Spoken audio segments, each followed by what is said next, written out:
League lacrosse champions. Ryan Boyle scanning, scores! Philadelphia is the champ in 2007. Time has expired off the clock. This one for all the beans finally goes to Boston. Be a witness to lacrosse history. For tickets and information, log on to MajorLeagueLacrosse.com. Looking to be the hero in front there. Whoa! He fires and scores! The Long Island Lizards jumping for joy. Victory in 2003. The Baltimore Bayhawks, champions of Major League Lacrosse.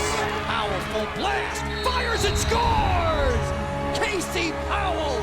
First title for the Rattlers from the Flower City. Be a witness to lacrosse history. For tickets and information, log on to MajorLeagueLacrosse.com. Smith beat Blahakis cleanly. Smith on his way. He scores! The Chesapeake Bayhawks have returned to the winner's circle. Time expires. It's official. Chesapeake, #1. The champions are from Chesapeake. You can believe in the Bayhawk dynasty. Be a witness to lacrosse history. For tickets and information, log on to MajorLeagueLacrosse.com. Slider free. Craigs scores! The Outlaws are 2014 Major League Lacrosse champions. Rabel shoots, scores!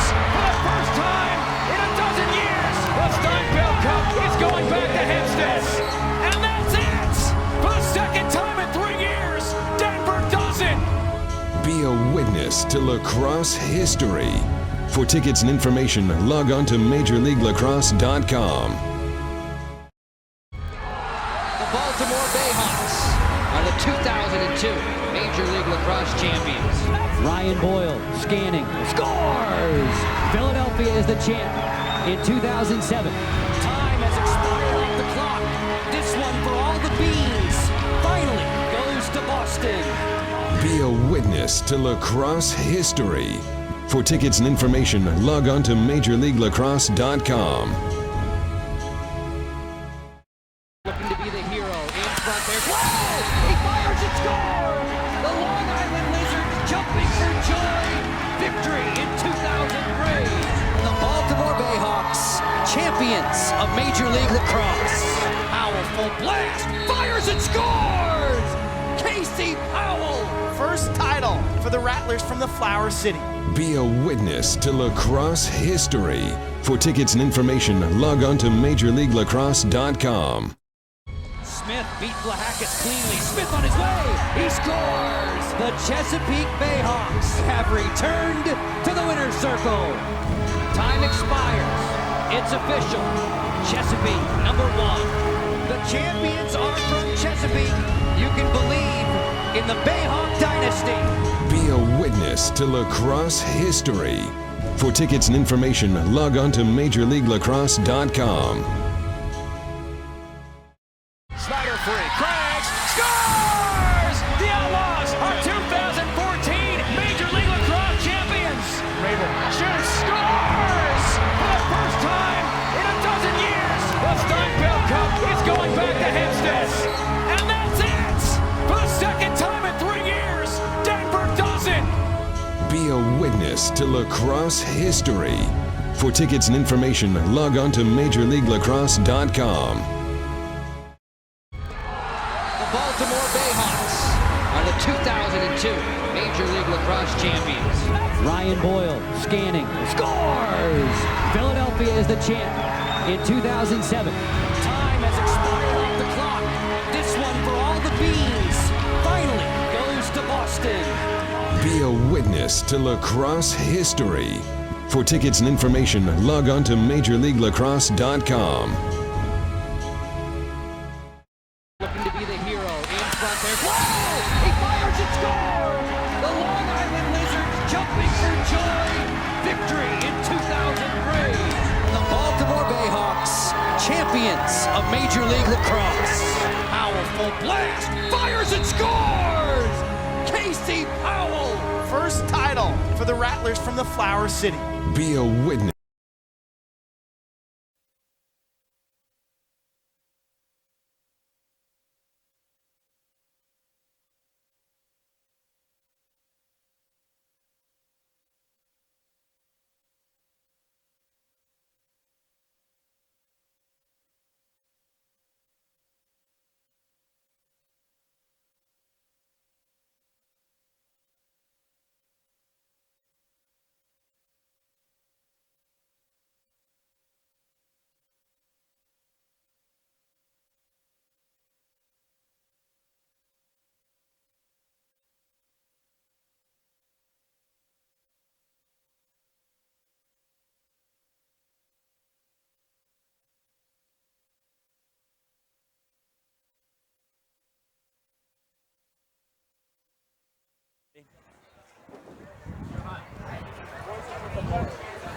Welcome everybody to Dallas for the 2017 Lone Star Alliance Championships, brought to you by Stickstarlacrosse Productions. I'm Cliff White, here with Patrick Franklin at Southern Methodist University, and we'll be bringing you the LSA Division I semifinal between Texas and SMU. UT's coming in with a 12-2 record, coached by Seth Bachmeyer in his second year. They're going to be wearing their all-white unis, trimmed in orange, white helmets with the orange longhorn on the side. SMU's coming in 9-5 this year under Carl Lynch, his sixth year at SMU. They're going to be wearing the blue tops and bottoms trimmed in white with the American flag on the yoke. White helmets with the red ponies on the side. Both these teams looking to punch their ticket to the LSA championship game tomorrow. These are our last two LSA champions, so they're very familiar with this territory. Patrick, what are we going to see out of this matchup? In this matchup, it's both these defenses are very, very good at what they do and are very imposing. That being said, though, both offenses kind of get it humming too. So we're going to look for the matchups. Defensively for SMU, we're going to be looking at Cole Ogden probably matching up against Texas's top guy, Noah Starr. That'll be a good matchup one-on-one. Ogden's a long defender who really likes to impose his will on guys. And Noah Starr obviously works really well off ball. Leading scorer for the Longhorns and is really a big offensive threat. On the other side of the ball, I'm looking forward to seeing Monmouth transfer, number 18, Cooper Glass for University of Texas, taking on what I'm assuming would be Nicholas Schultz, who is the 2016 MVP of the league, and he's having a pretty good year for the Ponies. We got a couple more matchups that are intriguing us. Both these goaltenders are going to be big this game, depending on, we'll see who UT puts in here. If they put in the lefty Metters or their righty Tyrell. Both goalies have been pretty hot.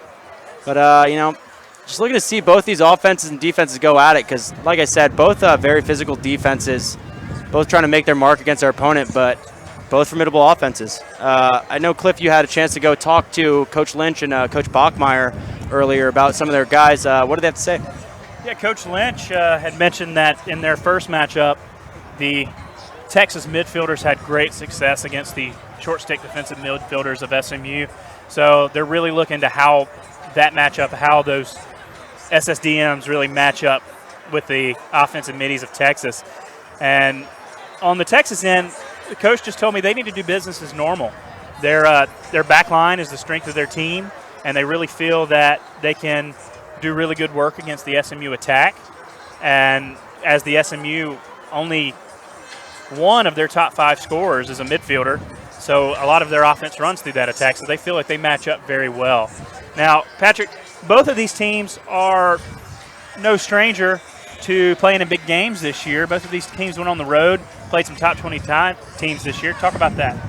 Yeah, so SMU made a trip out to Oregon, took on University of Oregon, Oregon State, as well as Simon Fraser from up above north of the border there. And they took it to, was it Oregon State, I believe? Beat Oregon. They beat Oregon in a overtime. I believe it was one goal game was overtime, or it might have been a last minute buzzer beater. But at the time, I believe Oregon was a top 15 team, and they held a 2-goal game to Oregon State, also a top 15 team.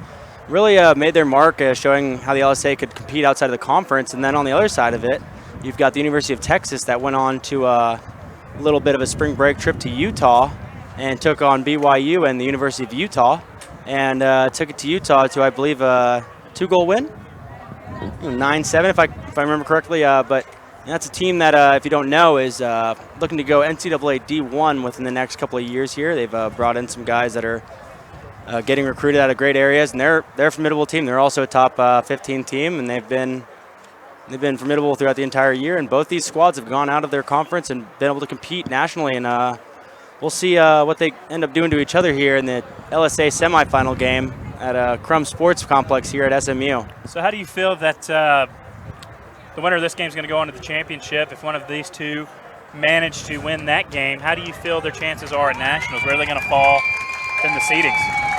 Yeah, that's a really good question. I'm actually impressed. I'm interested myself to see where it lands because obviously these two teams both have out of conference wins, which would be huge for seeding for the national tournament.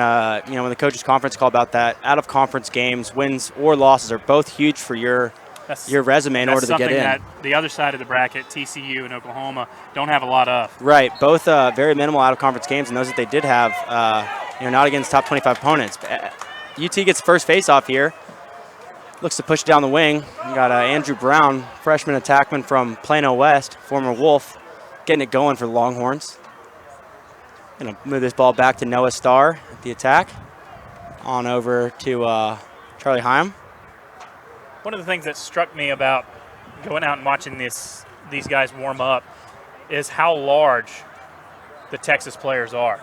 I consider myself a pretty big guy, and everybody was head and shoulders above me out there. So they've got a lot of range, they got a lot of size. Yeah, and that's something that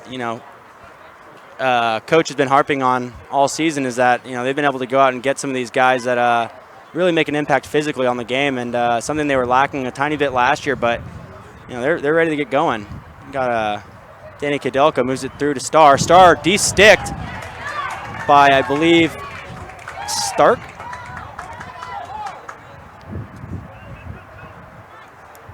David Stakey. Stakey, yeah. Oh, nice play. Yeah, that's going to set a tone early. Yeah, definitely. Anytime you can put a guy's stick on the ground within the first couple minutes of the game, it's going to leave a little imprint in their mind. Texas, that's his leading scorer is Noah Starr. They really rely on him to make things happen, and Stakey's holding his own so far. Yeah. Well, SMU, let's see how they look to go into their first offensive set. They primarily work out of a 1-3-2. They'll sometimes flash a 1-4-1, which it looks like they're going into now. This is a good look for them as they have both strong lefty here. Looks through. Just what they wanted. Nice shot. Banks it in off the goalie. And it looks like we've got Graham Gillespie there with the first goal, the freshman out of Dallas, Texas, local product, St. Mark's product there. Gets us on the board for our first one. Tough for the UT goalie. Looked like he had that one all the way. It just squirted around his chest protector there. Yeah, it looks like Metters had a good eye on it. Just kind of got in there, Not sure if it was something about Metters is a lefty now, but I'm not sure if that played an effect versus the lefty-righty matchup, more so than it was just kind of a freak play. But, good on Gillespie for finding it. A great through look from Garreau, if I'm pronouncing that correctly, to get the ball to him on the backside. SMU up 1-0. UT possesses the next face-off. Look to get it down. That's something we'll see Heim do all day. He likes to get to his right hand. You will see him at times go across the entire field top side. And sometimes people let him, but he wants that right hand. And he's strong and dominant with it when he gets it. So one of the fun parts of me watching Texas operate is the games that they play substitution-wise. And they'll really delay substitute out of midfield, try to get those guys, try to get the Mustangs confused today. If the Mustangs are beating them off the field, they might turn around and go back in and try to have an unsettled opportunity. Yeah, definitely. A lot of gamesmanship from both these coaching staffs. Big roster from Texas, as you guys can see. Nice save from SMU there. Texas going to work it around in a 2-3-1. Taking their time, no rush.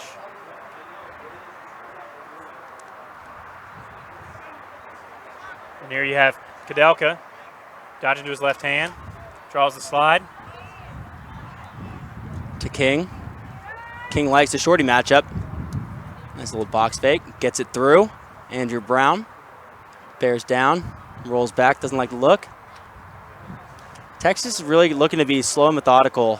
They run a really good brand of lacrosse. They're really trying to work it around, force the defense to rotate, and then get a nice shot off of it. No rotation there, but Danny Kadelka with a rollback and a nice shot off the hip. Bringing us draw it at ones. Nice, both goalies tested early, and both conceding a goal after a couple shots here. So you can see what Carl Lynch was talking about is that he feared that Texas was going to continue to test their short stick defensive midfielders like they did earlier in the year. Like these guys met in the regular season. Texas took that one 10-5. And he mentioned that that's what happened in that game, and it seems like Texas is going to stick with that until SMU can prove to beat it. Yeah, definitely. I mean, you always want to trust in attacking the shorties, especially when you've got a team of guys like University of Texas does down low. No slouches on their defensive end. So you're going to want to try to attack the best matchup that you can on the field. Got a face-off violation by Richard Butler. That's the first one for SMU. UT looking to possess out of this. Star carries up. So here comes Texas, and they've got a step on the substitution. Choose not to use it. Get the face-off guy off. And looking to... High lacrosse IQ out of players on both these teams. Definitely. If you see the programs that a lot of these guys are coming out of, already played a really high amount of lacrosse, high level of lacrosse at the high school level. Noah Starr. Lucky to keep that one in his stick. Yeah, losing his feet, but gets the feed. Nice little spot feed to number 19. Andrew Wickersham from St. Mary's Hall in San Antonio. There you go. Not quite a local product to Austin, but not that far. Yeah. Texas drawing players nationally. New York, California. Heim gets himself into a double and finds trouble. SMU defense gets the ball off the turf, and they're going to do what they do best. They're looking to push transition. Here's defenseman Adam Alsadek out of California coming through, shoots. Oh, goalie guesses low. Somebody loses the head off the stick. CT player, but put that stick down. He's run off the field with a stick. That's actually a penalty, but Cameron Casino getting lucky with it. Got away with it there. The refs are feeling nice today. That's awesome. Good for them. He's going to need to find a screw, put back in that head. Tell you what, taking a couple of those be enough to make a coach go nuts. We had a game at Texas State where we had 2 separate goals disallowed versus LSU in the 2014 season because of our players' head coming off. Probably makes it a little bit difficult for the goalie to save looking at 2 objects, I'm sure. UT looking to push here from X. Oh, dispossessed.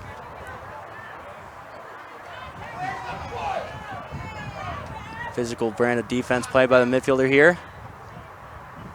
Nice little stutter step, moves it up. Looking to swing it over the top. Wind up here from Kudelka. Trying to get his second of the day, goes high. Nice save. Way to get that shot off while he's being pushed. Yeah. Patrick, for those of listeners that don't know, why don't you go over your lacrosse history? Yeah, so my name is Patrick Franklin. I went and played a little bit of D2 lacrosse at Dominican College up in Rockland County, New York before transferring to Texas State University, playing 3 years for the Bobcats. Jumped on as an assistant coach, coaching the defense over there at Texas State down in San Marcos for 2 years, this year being my second. And, now I'm here in the booth with my man, Cliff White, Lone Star Power Ranks. Feel free to tweet at us. I'm pfranklin24. He's Lone Star Power Ranks on Twitter. Comments, questions, anything you want. You might want to tell us we look good even though you can't see us. Who cares? We'll take it all. This is Stickstar production. Got a little bit of transition here between these two teams, but Texas, again, looking to settle it down. Really haven't seen much settled offense from the Ponies, but still level 1-1. Got a turnover here in the midfield, and SMU pushing yet again. Looks like we're going to slow this one down as he knows he doesn't have numbers. Good heads-up play. Expecting some weather earlier. We were expecting heavy showers at this point in the day, but we seem to have missed most of those. Hopefully that'll hold out. It's a muggy day here in Dallas. Here in Dallas, but we're feeling a little bit like Houston. As Glass holds his own there against Nicholas Schultz, the offensive MBT of the league. Ooh, 5-hole. Cameron Doan. He's going to put one 5-hole on the goalie there. Yeah, so Cliff, you played goalie yourself. Tell me, what do you think Metters is feeling right now? First goal hit off him, got a piece, and second one goes 5-hole, probably got a little bit of piece of that. What's going through your head as a goaltender coming into this, after 2 goals down? Well, I think as a goaltender, it's important to get a save early and get in a rhythm. If you can, which he didn't, but if you can get that first save at the beginning of the game, it always helps your confidence. He's just got to settle down. He's seeing the ball. He's just a little bit late on it. And, from this angle, it looks like, he might have hid the ball around on the backside of his helmet there until the last possible minute, which is what a shooter wants to do. And, he'll settle in. Yeah, definitely. Second team all-conference goalie. We'll expect him to. He's a great player, lefty out of Highland Park. Straight down the street. Another Dallas product. Glass is going to take that one off the inbounds. We got 7.5 minutes left in this first quarter. Score is 2-1. SMU is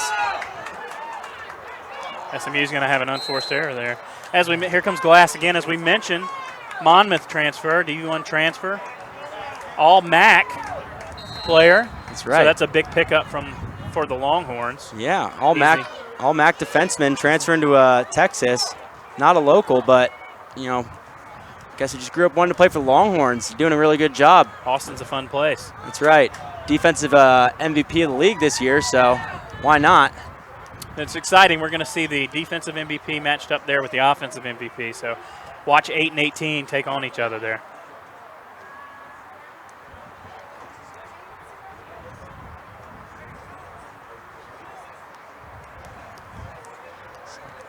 Schultz with the ball. 2016 LSA MVP. Moves it up to Hab.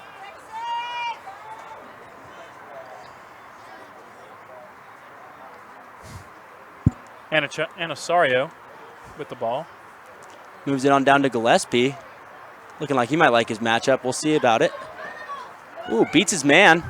Gets past him, shoots it lefty wide. Backed up by SMU. And we got Schultz looking to pick the ball up off the end line. A little confusion there. And a defensive call from Texas. Looks like an ISO coming up here. See who's got what. Going to test Drives, Glass early. rolls top side, bring the double early. Oh, and he's planted. Great defensive play from the defense to bring the double. Like we said, this back line's the strength of the Longhorns, and they're setting a tone early. It's been a very physical game to start, and I don't think we'll have any sort of slowing down in that matter. Refs are going to let them get away with it. Let them play. You take advantage of it. That's right. Nice little ice pick right in front of the fans for a little Latin flavor there. I like it. 20 Hebner checks in the game. On to Noah Starr, up to Kadelka. Kadelka's got a shorty. I'm sure he likes this matchup. Something that Texas hasn't done this game that I know they've shown throughout the regular season, and something that actually helped. Texas is going to have an advantage here. Here we go, just like we talked about in that transition game. Moves it over to King. King winds up, shoots, find the middle. Kadelka shoots it. Flag down, though. Looks like Longhorns are going to be going man up here. So the Longhorns getting some advantages on the unsettled situation, a kind of a numbers advantage just doing the substitution game there. Now that's extremely good coaching. Yeah, definitely. It's something a good coach can find and use to their advantage. Anytime you can out-trick your opponents, it's definitely going to be a win. We're going to have our first penalty of the day, SMU going down. UT is going to start in a 1-4-1. They'll look to switch out of this at some point. I'm going to look for some seals to the inside. Guys cutting out for a ball side cut feed from the middle. And you see now they've transferred into a 1-3-2. Kadelka with the shot. He likes it. Just a bit outside. He knows it too. Oh yeah, he wants that one. He missed it and he knows it. Yeah, that's been his spot all year. Kadelka loves that. He's a righty playing on the lefty shooting spot, but he's not afraid to. Angle will not stop him from getting his. First team all-conference midfielder. A little bit of wheel action here over to Kadelka. Back down to Starr. Up over the top. Shot. Wide by Hebner. Looks like freshman Andy Brown's going to back this thing up. Michael DeViti there. I think he just got just a piece of that one.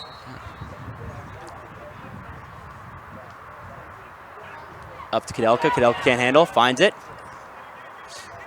Over to Ebner. See if they can rotate. No rotation. Moves the ball. Moves the ball to the crease. Shot. Save.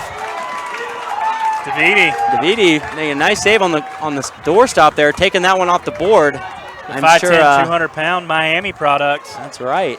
I'm sure Charlie Hyam's going to want that one back. A lot of coaches will tell you to fake somewhere and then shoot another place. He just went with the shoot high technique, and goalie gobbled that one up. He's going to want that one back. He was losing the angle. That's right. As he was moving away from the goal. SMU looks like they're comfortable with just stalling out the rest of this penalty. And actually, it looks like we're all even now. Caleb Brooks going to head off the field. Not small. On here again, right there. Look, UT stepping through the midfield. Obviously, they're on defense, but it still helps them. Got a designated slide now.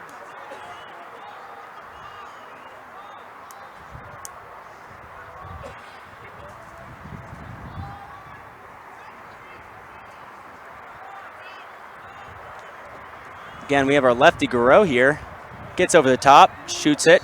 That's something you're going to see a lot out of number 11 is he's a lefty and he's dominant. He's going to get to release, yeah. Yeah, he's going to get to his left hand a lot. He likes to beat his man on impact and he's not afraid to shoot.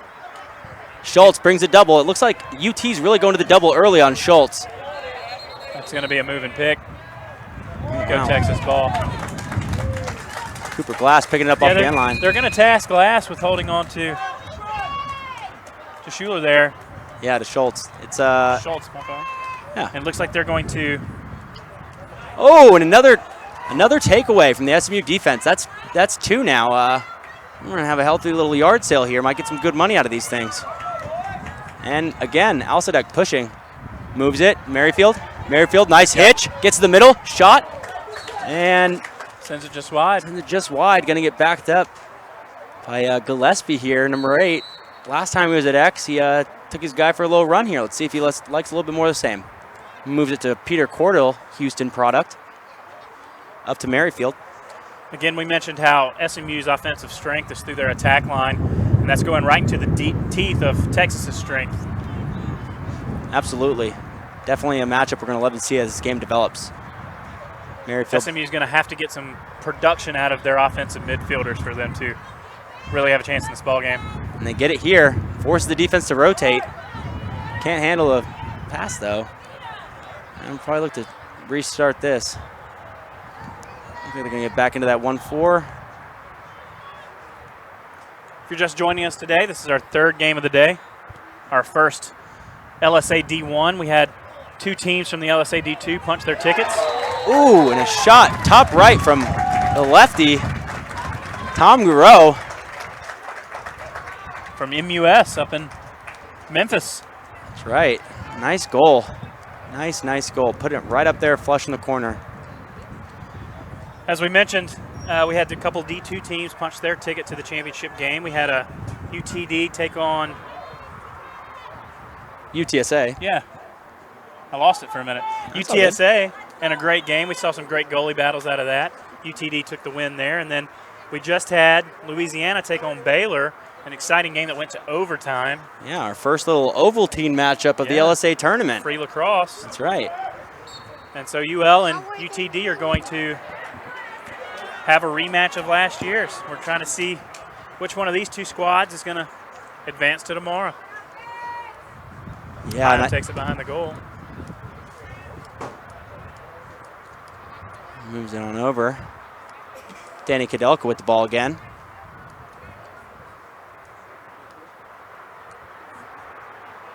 There's a little substitution game.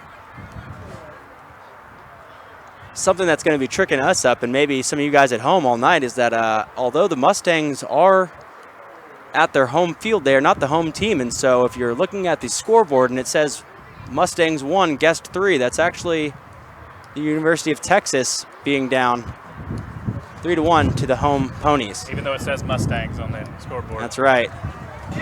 Another takeaway from this defense. SMU's defense, 3 or 4 turnovers caused so far, doing a really good job. UT staying rowdy on it. Moves it to Cantrell, Rookie of the Year last year. Had Gillespie, but didn't see him in time. Made the smart move to hold it on out. Let's see. Absolutely. Got 30 seconds left here in the first quarter. Let's see if they work for the last shot of the quarter. Again, with this matchup we talked about before the game between Schultz and Glass.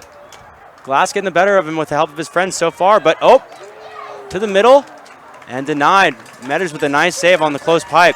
Staying tight to that pipe, and the defense is crashing down on him. Metters took that one off the shoulder. It's just good body positioning. Yeah. Half of being a goalie is body positioning and footwork. That's right. We saw a great display of that this morning with UTSA's goalie. You remind me of his name. Jacob Grimm. Jacob Grimm, the Grimmeister, taking a bunch off the board, using his body, using his stick, just about anything to get that ball from going to the net. I think he had over 20 this morning. I wouldn't doubt it. As they say, he did play on his head this morning. We're at the end of one. SMU's up 3-1. We're going to let the mic breathe a little bit. We'll be right back.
All right, Patrick.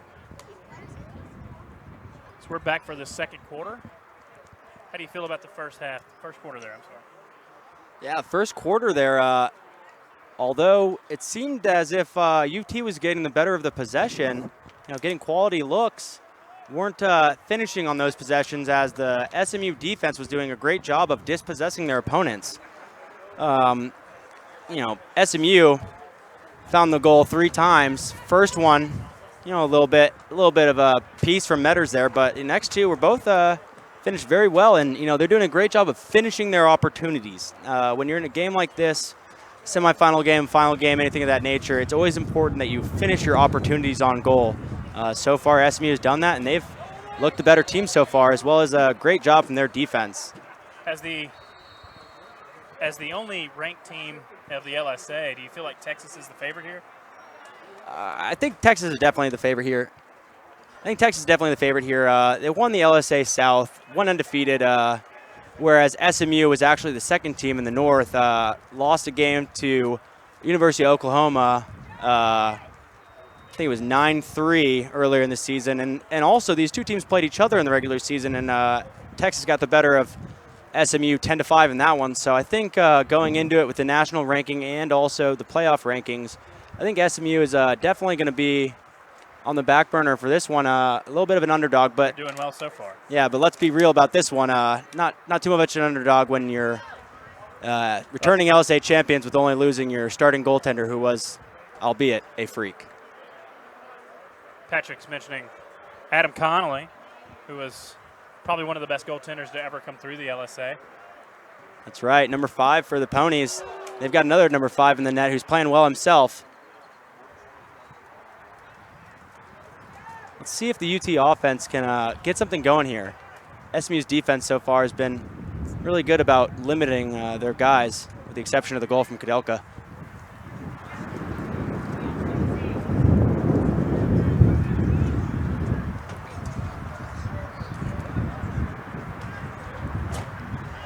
UT calm and methodical about their offense right now.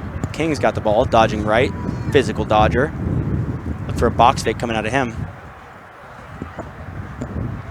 Wind's picked up, as you can probably hear on the mics. Apparently 1 wind buffer's not enough in this day and age. Gonna maybe need 2. Comes around the corner, shoots it. Noah Starr. Gonna need a little bit more angle than that, but I like the take from him. You gotta get your guys going early, and as Texas' highest scorer, you want to see this guy get on the board. Probably Hudek on ball. Doing a good job of applying pressure in his matchup. Yeah, Danny Kudelka with a shorty here. We'll see if they like that matchup. They get it back to him. They do. Goes down the alley. He'll take it. Ooh, just a bit outside. Looks like there's a little bit of laundry on the field here. Not sure what that was for. Yeah. Oh, looks like they're calling a slash. I wonder if slash on number 13. Caleb Brooks. Caleb Brooks, who is from Phoenix, Arizona. Who is actually, I believe, usually the starting man down mid for SMU. We'll see how this plays out. Like we mentioned, tweet at us at Patrick Franklin 24 at Lone Star Power Ranks. Give us a shout out. Let us know where you're watching from, who you're cheering for. Ask us some questions. We'll try to give you a shout out on the live feed here. You got 12 minutes and 30 seconds left. SMU up 3-1, and we've got a turnover early in the man-up possession from the Longhorns. Thomas Hebner just throws that one away. Yeah, and Cliff, going back to what you said, you talked with Coach Bachmeyer before the game. You know, his message was that they just want to keep playing fundamental sound ball, their ball. And so far, it's looked like they haven't really been able to get into a rhythm. SMU doing a really good job of, really making them uncomfortable. And again, we have Adam Alsadek running the floor, big man doing it. Got a stick in one hand. Oh, we got a flag down. This is more laundry than we've seen for the other two games combined. That's right. Already. Relatively clean games earlier in the D2 finals, semifinals. It looks like we got offside on Texas, so we'll be playing a little bit of five-man lacrosse for a little bit here.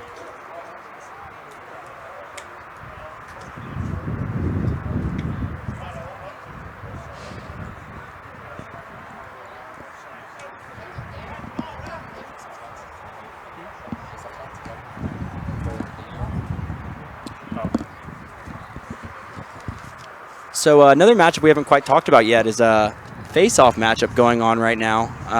Both these face-off guys are pretty quality guys. I believe only one of them made it to the all-conference team, but both are tooting pretty high stats here, and I'm interested to see how that plays out, as possession is a huge part of the game, and face-off's a huge proponent of that. Cliff, you followed these guys along a little bit. During their first game, like we said, Texas got the better of SMU to a tune of 10-5 on their home field. Now that SMU's on their home field, do you think it's kind of playing a little bit to their favor? I think home field advantage in the MCLA is huge. It's tough to travel, especially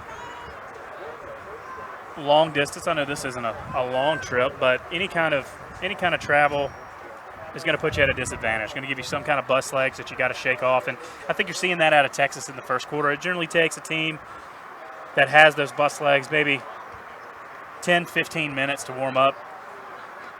We'll see how much better they do after this. Yeah. In fact, of all four of our teams in the LSA semifinals, these two and TCU and Oklahoma, the winners of both of those games in the regular season were the home team. That's some good stuff there, Cliff. Some advanced stats there. Yeah. Digging deep. Well, hey, when you're the guy covering it for the Lone Star State, and you got a little bit of Louisiana and Oklahoma in here, you have the right foot on those stats. You got a save by Metters. Ball's on the turf, though. We're going to have to clear the crease here. Finds it. Oh, and Schultz picks it up off the ground. That's going to be any coach's nightmare. Ball's on the turf. You got to clear the crease. University of Texas is going to want that one back. He may have been only 2 feet above GLE there when he released that, so that's a great shot. Shot it with his right hand as well. Not much angle there. Put it up over the goalie. Did a good job of elevating in his shot, changing the plane of his shot so the goalie couldn't see it. Metters caught that on the neck of his stick. Couldn't quite get that one in the bag. Gave up a little bit of a rebound on that, and SMU takes advantage. They're up 4-1 here with 11-12 left.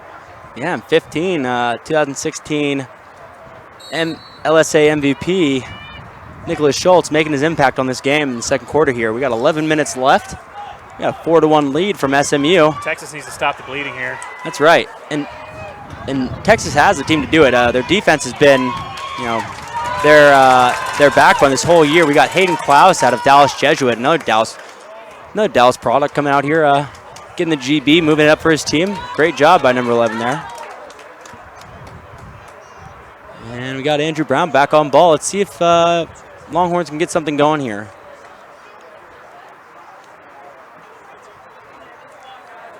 Sun's come out now for us. Going to make a little bit of an impact on the game. Definitely crank up the heat on this turf. Oh, we have an errant pass. Let's see if it goes over and back. Klaus has a Did a great job trying to get it over, but unable to possess the ball in order to keep possession for his team. It's going to be SMU ball. Stanton's going to take that. See if they got numbers here. Stanton. He draws 5 slides. Stanton's a change of pace guy. Usually a spot for their lefty Garrett Cantrell there. You know, he tried to make the most of his minutes, shoots it early into the possession. Metters gets it, and that's what we call a shot turnover. You know, you're going to have to finish those opportunities, and when you can, it sometimes turns into a turnover for your team. And Texas is back on the ball now. It was Stanton versus 5 Longhorns there.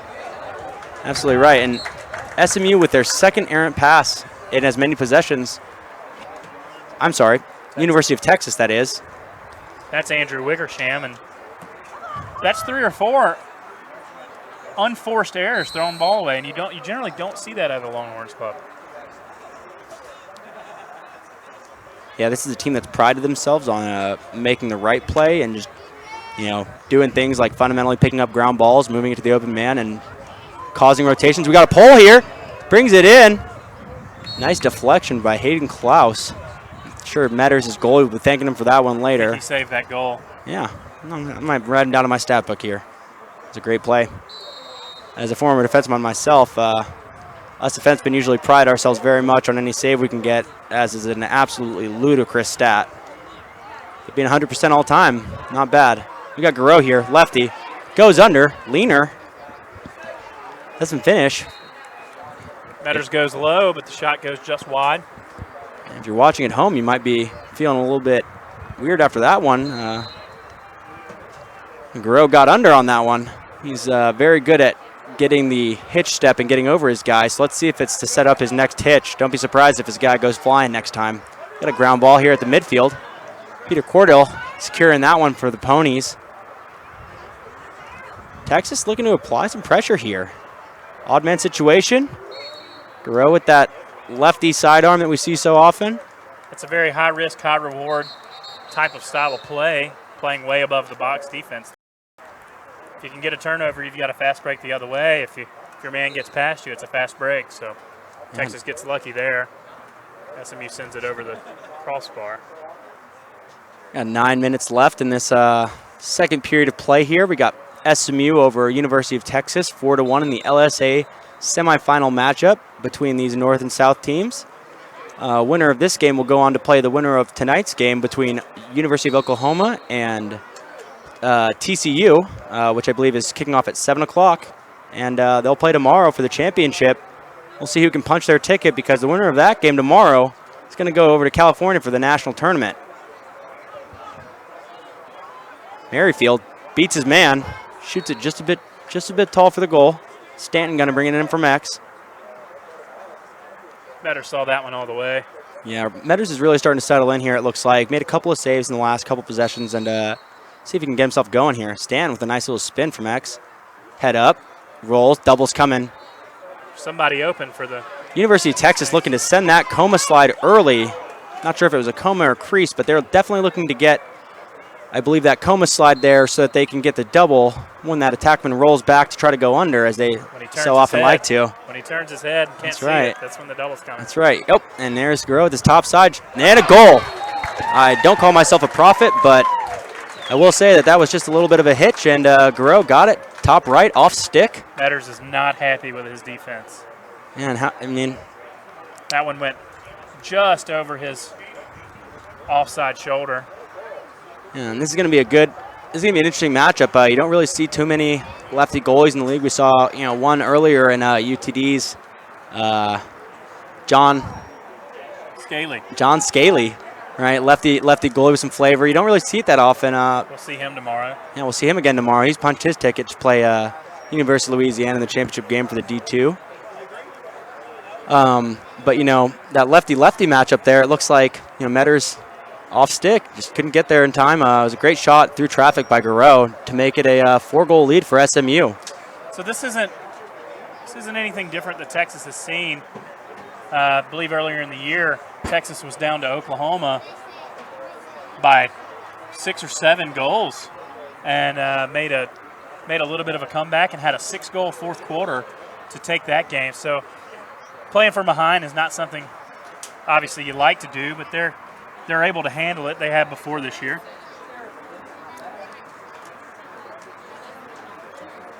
Yeah, definitely. And, still a lot of time left in this game. Got 8 minutes left in this second period of play.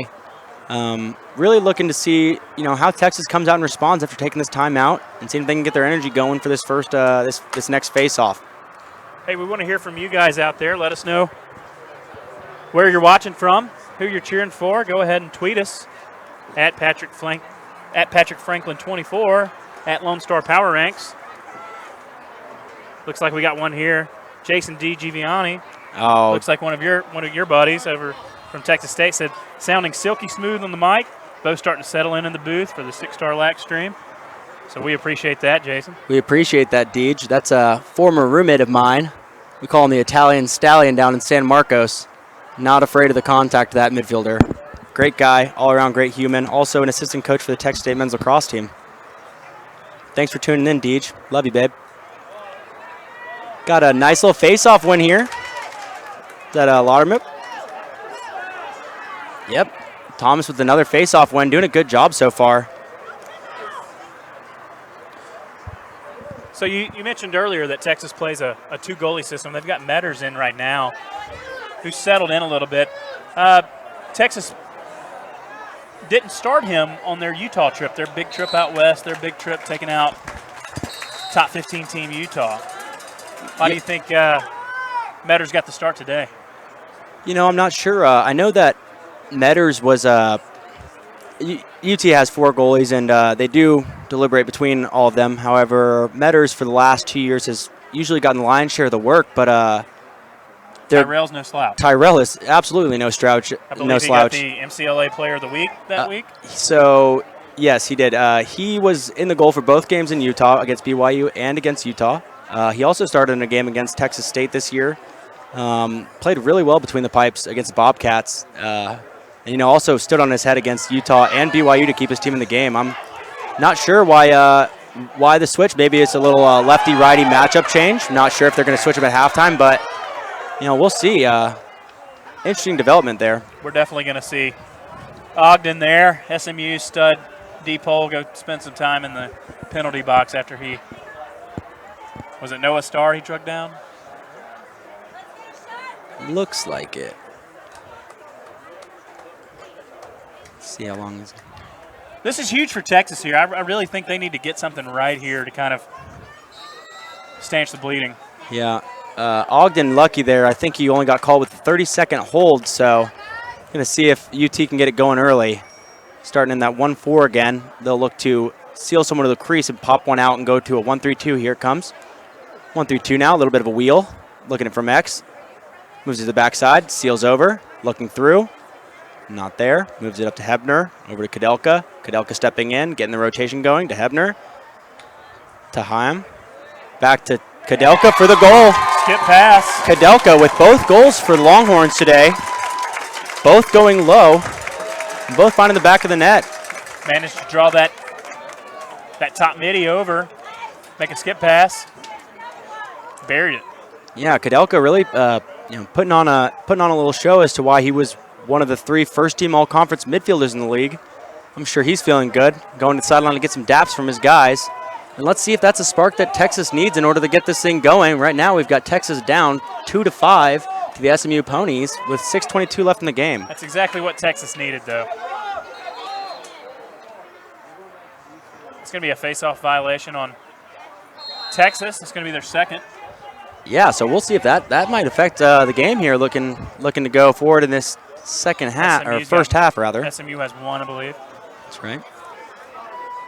Cliff, so far we've seen a little bit of laundry on the field. I wonder, do you think that that's going to have a big impact on the game if it continues to get, chippy out here? Well, we made a mention in the D2 games that, it was a pretty clean game, and the refs let those guys get very, very physical. And we didn't see as much laundry in either one of those games as we have in this one. And it's generally 2 out of the 3 of these guys are the same crew. So I wonder if it's the fact that these guys are bigger, stronger, faster a little bit. That's maybe making a difference. Yeah, and as a coach and a player, a lot of people harp on the job of the referees, but the only thing you can really ask for from those guys is just consistency. Whether it's calling something or not calling something, as long as it's consistent, I think most coaches and players will be very happy with it, as well as the fans, as it gets kind of hard when, it's an interpretive thing and some guys get going certain ways. And that's something that, when you travel out of conference and you travel for these conference tournaments, sometimes you'll get refs that you're not familiar with, that aren't from your little area. And so you got to kind of feel out how they're going to call the game as a coach. And are they going to let you get away with a little bit more physical play, or are they going to call everything? But like you said, if they're calling it consistently, you can deal with that. Yeah, definitely. Nice little step, feeds it to the crease. Metters with another one. That's going to count as a save for Metters. Every picked pass for a goalie is a save. Looks like Texas is going to have numbers here if they push it. Fans want them to push it. Decide to have a slow break here. Noah Starr's open. That's probably the right idea. Haven't played much offense. Looking to maybe see if they can get another one here and, get some mojo. Mojo getting out of this first half. A little crease feed there to King. Can't find it. Kadelka with the pickup.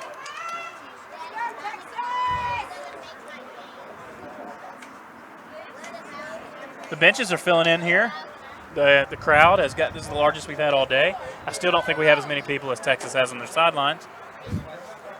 Definitely a large roster, Cotton. 60-man roster. And it'll help. Another crease feed. Last 3 turnovers that Texas had have been off crease feeds. And again, we have Alsadek pushing it. Alsadek's got some wheels. He's not afraid to shoot the ball. He's puts in the work to get the handles, and Coach Lentz wants to talk it over. Glass is not happy about it. He was coming after him hard. And that's good of Coach Lynch to bail out his guy there. I shouldn't say bail out because Alsadek can handle with pressure. But smart move by Coach Lynch to talk it over, see if we can stop this little one goal run that University of Texas has, and see if we can get our offense out there and get a calculated look.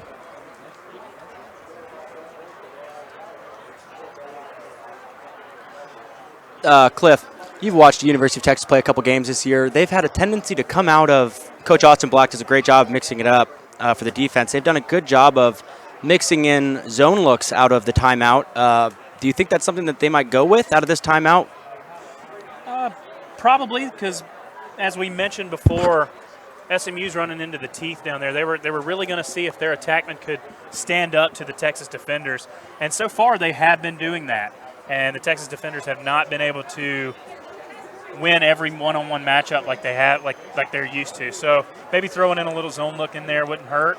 Just kind of make Carl Lynch and company make some adjustments. It's never a bad idea to throw something at them they're not ready for. Yeah, exactly. And I think that's the most important part is that, when you're in offense and you're feeling it, you've got 5 goals in this first half, which is, don't quote me on it, but I believe that might be the most goals that Texas has let up in a first half. Not many times they've gone to double digits. This is a great defensive unit for the Longhorns. I mean, they gave up 9 to A&M. They gave up 5 to SMU last time, 5 to TCU, 6 to Missouri, 6 to Ole Miss, 7 to Houston, 8 to Oklahoma, 8 to Utah. I mean, looks like the only game that they've lost is the only game they've let go to double digits. Or sorry, one of the 2 games. And that was an overtime game. Yeah, so they lost to BYU 10-9. Yeah. So they're not used to giving up this many goals this early. Yeah. But like I said early in the year when they went down against Oklahoma, they were able to string together a comeback in the second half, including a 6-goal fourth quarter. No zone here, but it plays off. University of Texas doesn't go zone, but they go with a man, pushing out on adjacents and allowing their guy, Cooper Glass, to go at a number 20, John Merrifield from SMU.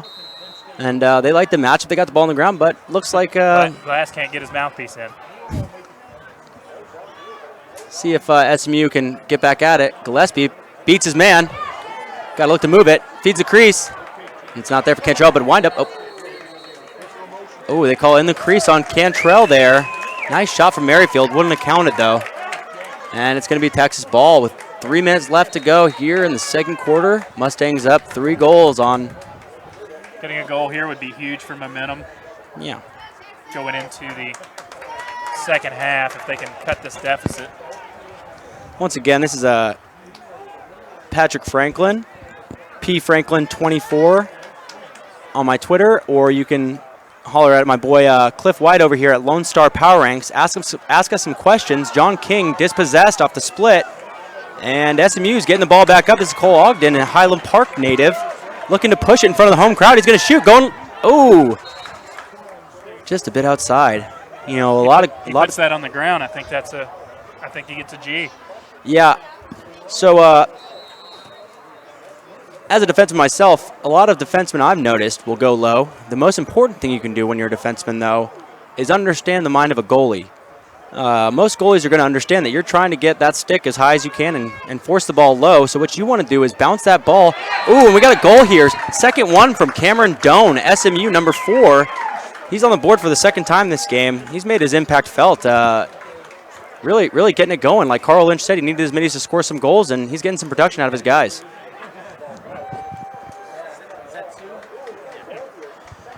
As you mentioned, as a goalie's mindset, I can tell you that you don't see a lot of that in practice. You don't see a lot of shots from long pole. So the release is a little bit different than you're used to from a shorty. They can't crank it sidearm a little as much as you're used to offensive players seeing it. So the release is a little different. You really have to track that ball, and it's tough. Yeah, so as a defenseman, what you want to do is you either want to, if you're playing on turf especially, you want to look for your zone to be, the spot you want to hit is going to be the top of the crease. If you can hit the top of the crease, it's going to give that ball enough of a bounce to get up to the top shelf so that when the goalie drops low. You're going to freeze that goalie. Exactly. Other than that, I tell my guys shoot high to high because what goalie thinks the pole is going to shoot high to high? Although, if you miss it, probably going to get yelled at. A little bit of a double-edged sword there, but to no avail. Who cares? We got UT coming in, settling in on offense, seeing if they can get one before this half ends. We got one from Kudelka. Their only goal scorer so far, actually, is their senior attackman out of Dallas, Texas. Got their second-line middies in here. See if these guys can get a spark. Moves it down to X. Looking through. A little bit of clouds rolling in. We were hoping to miss some weather. We were already supposed to be under severe thunderstorms. We've managed to miss it so far. Hopefully that stays that way. But overcast coming in, getting a little cooler. Temperature was supposed to drop about 20 degrees. Interesting. We'll see how long that lasts. Oh, and a nice goal. Gets up and elevates. Number 48 for your Longhorns. Jacob Larumbide. Sophomore midfielder, Roosevelt High School out of San Antonio. Little San Antonio flavor. Getting the Horns back on the board to bring this thing to 3. We got just under a minute left, 59 seconds. You know, if you sense the pause, it was us looking him up. He wasn't in our scouting report. That's only his 4th goal of the year. Big play for Jacob. And he's really, trying to get his Longhorns going. So far, all 3 goals for Longhorns coming out of their midfield. Embarrassment of riches over in Austin, right? When you have a guy that can take his defender like that, and you look and he's only got 4 goals on the year. Yeah, they don't lack depth over there. Number 34 for Longhorns, Banks, just getting this thing going. Not small, not afraid to run the field.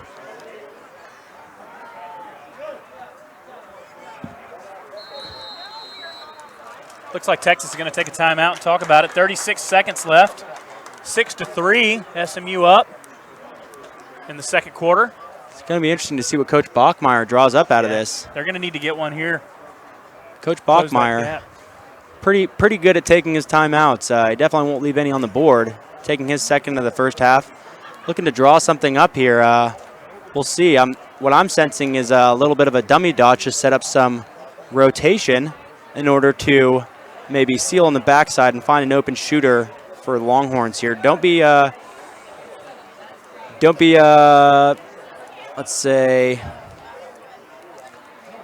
surprised if you see a little backdoor cut here out of Noah Starr or Thomas Hebner, both those guys, goal hawks as we call them. We got our second question in here from Jason DiGiovanni. He said, looks like SMU has more energy and are playing like a better team D, a little bit better team D. Would you agree? Cliff, you want to take that one? I would say so. I think SMU is looking pretty polished right now, especially on transition. They're having a great. They're able to get the ball on the deck. They're able to pick it up first time, and then their long poles are fast, and they're able to get it down the field and let their offense go to work. So, yeah, I would say that SMU right now looks like the better team. Yeah, energy is definitely something that you're going to have when you're scoring goals and your team's playing well. Just want to make a comment. I think that University of Texas is doing a great job defensively. I think we're just seeing some really good individual efforts out of the SMU players. We've seen turnovers and takeaways out of the UT defense They're as well as a lot of defense. Exactly, and that's what I was going to point on. You got to be able to clear the ball first time and not take penalties if you're playing a lot of defense, because that just compounds itself. Offense not helping them much when they can put the ball on the deck, and then there it goes the other way. So they've been playing quite a lot of defense today. Connor Bailey with a shot just wide, backed it up though. We got our guy Noah Starr here, UT's leading scorer, gets his guy topside, steps into Hebner, and save, picked up. Got 10 seconds left. See if he moves the ball up the field. Michael DeVite took that one square in the chest. Good And champ. like we've mentioned. Oh, pole-to-pole pass in the transition game. We have Adam Alsadek moving it up to Cole Ogden. Definitely not afraid to push transition here. Once again, this is at Stickstar Production. I'm here. I'm Patrick Franklin. You can tweet at us. My Twitter handle is pfranklin24, alongside Cliff White here. Lone Star Power Ranks. Feel free to tweet us some questions. Get involved with this game. We appreciate you guys all joining along here at Crum Sports Field in Dallas, Texas. And we're going to go ahead and let the mic breathe a little bit, and we'll see you guys to start the second half.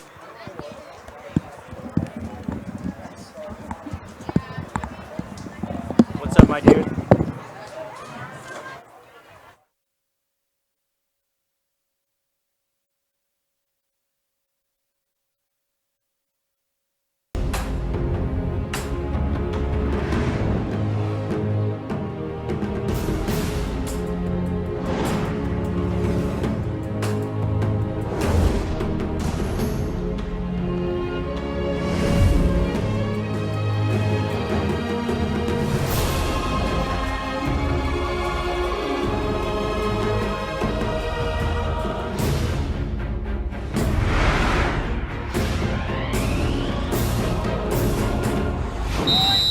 Here we go.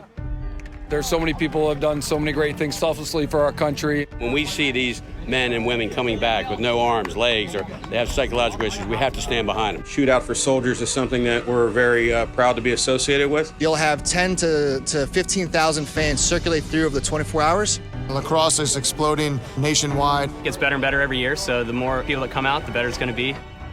This event is about using lacrosse as a platform to connect people and connect veterans in the community.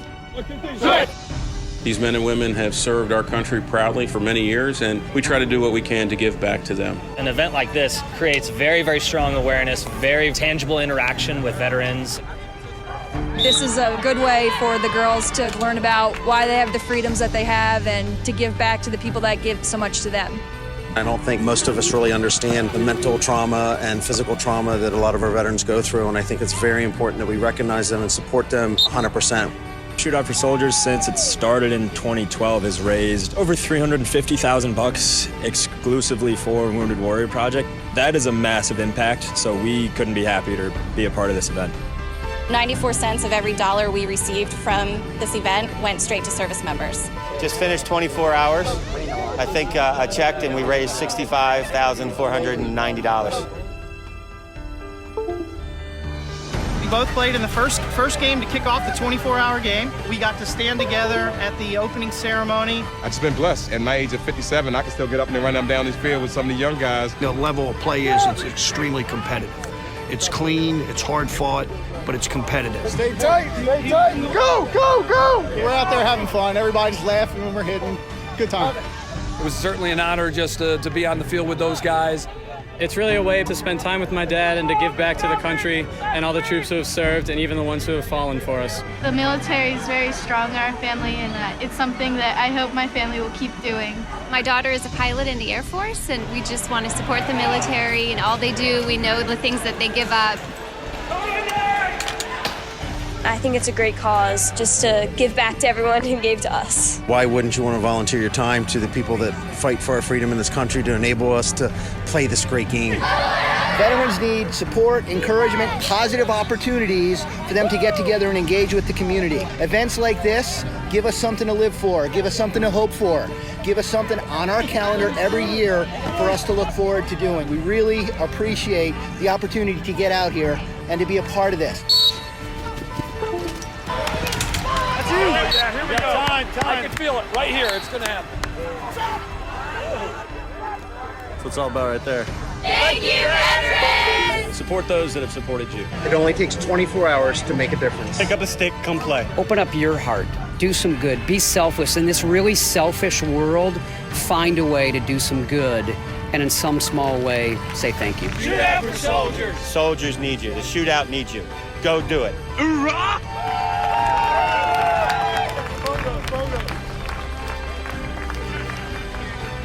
24 hours. One game, one goal. Support our troops.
Welcome back to Crum Sports Complex in Dallas, Texas on the lovely campus of SMU.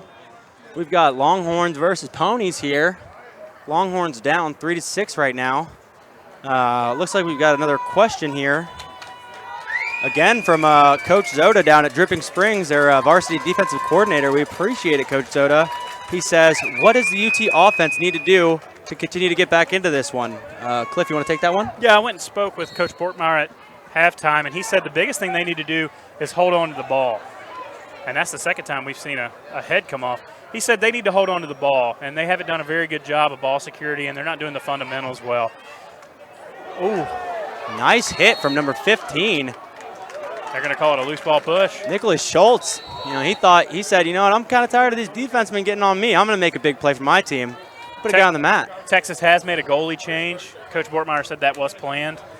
They are going to Tyrell.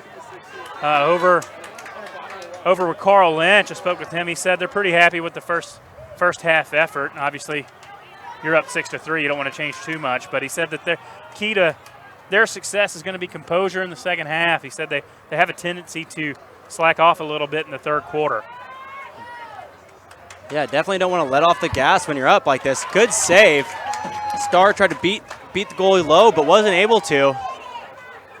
Ooh, and a big hit from Doan. That's a little high. Yeah, the ref was trying to find his flag. I was surprised. Wondering how long that was going to take. Yeah, exactly. Doan, he's got 2 goals in the game, but he hurts his team here. Don't know why they stopped the game. Texas had possession. Refs are going to need to talk this one over. Late flag, late call, and they just took away possession from the Horns, even though the penalty's on the Ponies. We'll get together and figure this one out, though, I'm sure. They've been doing a pretty good job so far today, so. Yeah, I think so. Probably a little bit too early to get on them. Seem like pretty good guys. Yeah. Once again, my name's Cliff White, here with Patrick Franklin, and we want to hear from you guys. So hit us up on Twitter, at Lone Star Power Ranks, at Patrick Franklin 24. Ask us some questions. Let us know where you're watching from. We appreciate everybody who's done so far.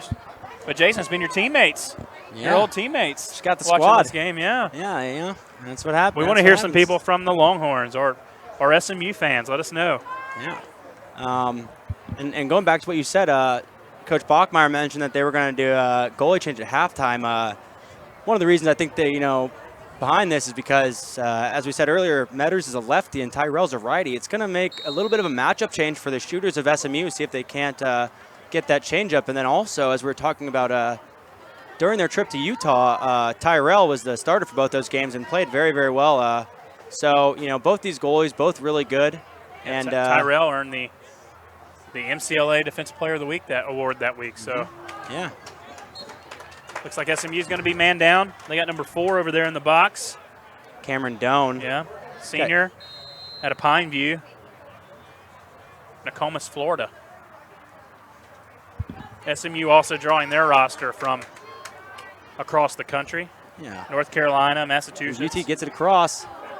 Now, this half, they've come out in their 3-3 look. What they're going to do with that is they're going to be looking to move the ball around and cause some of the defensemen from UT to step out to them, cause a rotation, and maybe find the backside of this. They can want it for a shot. Here's John King. Shoots it low to low. It's saved. Davide's up to the task there. Davide's up to the task again. Number 5 looking reminiscent from a former number 5 from SMU, Adam Conley. Oh, and a quick restart from Starr here. Looks off his defender. Gets it. Winds up. Shot King. No backup, though. And again, Davide making a big impact on this game with a save and a shot chase. We've seen excellent goalie play today, and semifinals from D2, semifinals from today. It just goes to show you can go as far as you can, but if you don't have a great goalie to bail you out sometimes. Yeah, it'll cost you, and we'll see our coaches poll picked all conference first team and second team goalies facing off in the next game between Oklahoma University's first team goalie and Texas Christian second. Ryan Lawton, freshman. That's right, freshman. And we'll see if those guys can continue the precedent that these guys have set. Oh, nice takeaway from Hayden Klaus. Cantrell continues to play it, but Hayden Klaus finds a ground ball after the takeaway, gets it to Kudelka, and the Horns are wheeling and dealing now, looking to push it here. Nope. Maybe following what Coach Bachmeyer said about slowing this ball down. Texas looking to get another possession here. Yeah, ball possession for Texas right now is at a premium, so I don't think they're going to risk the ire of the head coach there trying to push stuff that they don't need. Definitely. And again, it's hard for SMU to score goals when they don't have the ball. So this is definitely helping, as well as tiring out the SMU defense. They just came off a man down, got a little bit of transition, and they're back on D. Let's see if UT can capitalize on that.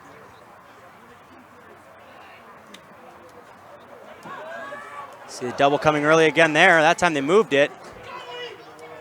Goalie doesn't know how to take a push. Going for that GB. I like it. Cole Ogden. David not scared of getting dirty. No, not at all. And why would he be with a frame like that? Doesn't look too afraid to take any contact, even though he is playing between the pipes. 5'10", 2 bills. Solid young man. Yeah, that's what we call a member of the all-girth team. Great individual play by him so far. Alsadek coming over the midline for his 4th time this game. Looking to move it to Caleb Brooks. Spins over to Schultz. And SMU will look to slow it down from possession of their own. Both these coaches kind of getting their teams to settle in and see what they can get out of these opposing defenses by wearing them down. We got Peter Cordell over here carrying the ball. Houston product.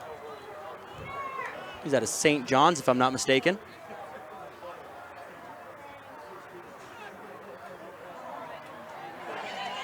Here comes Glass. That's right, an SPC product right here. Oh, nice little. Goalie ref Dustin Purcell over there is going to wave that one off as incidental contact. And an SMU fan is up in his grill. And he just got ejected. SMU fan just got ejected. Wow. And he's still giving it to him. Trying to make the most of his ejection here. I mean, you already bought it. You might as well earn it. You just hope the kids at home aren't hearing this.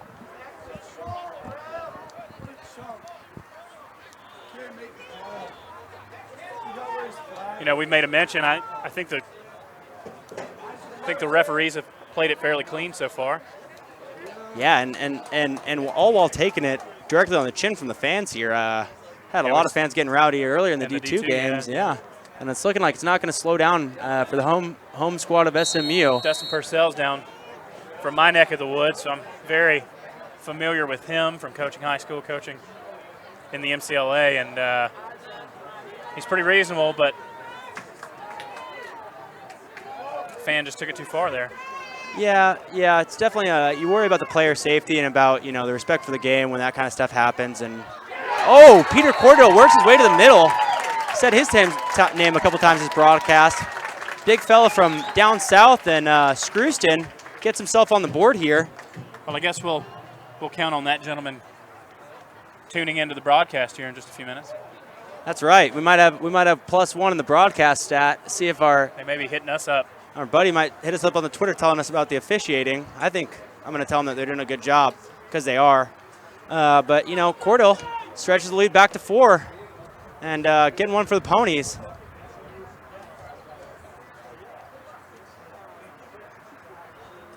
Was that Cliff? Was that the first shot that Ryan Tyrell faced, or? Yes. So that's tough. Yes. Both That's UT goalies, goalies getting one on the first shot. But again, credit the UT defense. All these goals coming from SMU, most of them are contested, ending up with guys on the floor. They're playing good physical branded defense. Shots just seeming to fall. SMU's earning it. SMU's really earning it, yeah. Rightfully so. Texas is not giving them anything cheap. They're making them earn everything. They're dumping them to the turf on every shot. All the things that you're supposed to do. Yeah. What we'd expect out of 2 great Texas programs, some of the best programs in the state. We got 9 minutes and 30 seconds left and so as you're seeing, Coach Bortmeyer, they just having issues holding on to the ball. He said it's a very, very uncharacteristic. I asked him if he felt like his players might have been nervous if this was a big stage. He said that save. He felt like the Utah trip was a bigger stage than this, and they played pretty well there. Davide up to the task again. SMU with the ball again. And here you're seeing Offensive Player of the Year versus Defensive Player of the Year for the conference. Tonight we'll see the 2017 Offensive Player of the Year, Matt Hammond out of Oklahoma, scoring roughly 1 million points this year. He's pretty good. Oh, Merrifield with the feed from Gillespie from behind, and you have a sense that SMU's kind of getting it a little bit more, a little bit more juice. A little bit more juice, just a little bit more throttle to their game so far. You can't afford to, when you come in and you double up on a team in the regular season, and even though it's the first or the second game of the playoffs, you come in and you say, well, we doubled up on those guys, we can do that again, and you don't show them the proper respect. And SMU kind of showing that first game might have been a fluke. Oh, face-off violation. So we've got a face-off violation for each team. Texas so far in the second half, one apiece.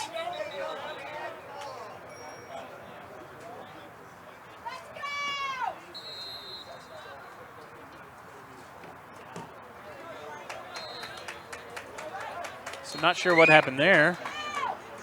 SMU ball. This is there's a confusion here about whose ball it is. The refs are going to get together and figure it out. One thing there's no confusion about is that this LSA semifinal action is being brought to you by Stickstar Lacrosse and Stickstar Productions. I'm Patrick Franklin alongside Cliff White. I know we're going to beat the drum on this one, but feel free to tweet at us. We love hearing from you guys. Lone Star Power Ranks, and I'm P. Franklin, 24. Even if you just want to tell me how good I look, it's fine. I'll take it. If you want to tell him how bad he looks. Yeah, I mean, you can do that too, but, my mom's got a Twitter, and she'll probably see that, so let's keep it on low. For those of you guys who can't see, P. Franklin's in the Jim Tressel get up. He's got the tie and the sweater vest going on, so. Yeah, maximum sweater vest, maximum sweat. Really earning it today. Yeah, we're expecting that temperature, that weather to come through, that temperature to drop into the 60s, and yeah. Texas with a good look there. Yeah, Kudelka to Starr coming out from X. Gets it around, shot wide. Hebner coming in, New Jersey product. Ooh, loses possession here. Alsadek is going for his 5th time over the midline. Let's see if he does it. Oh, yep, crosses the midline, taking it, pushing possession here, doing what SMU does best. Gets one here. Looks, winds up, shoots low. Saved by Tyrell. Saw Tyrell dip there a little bit, probably expecting to go low. Up and down lacrosse here. If Nine's got the juice to get back in.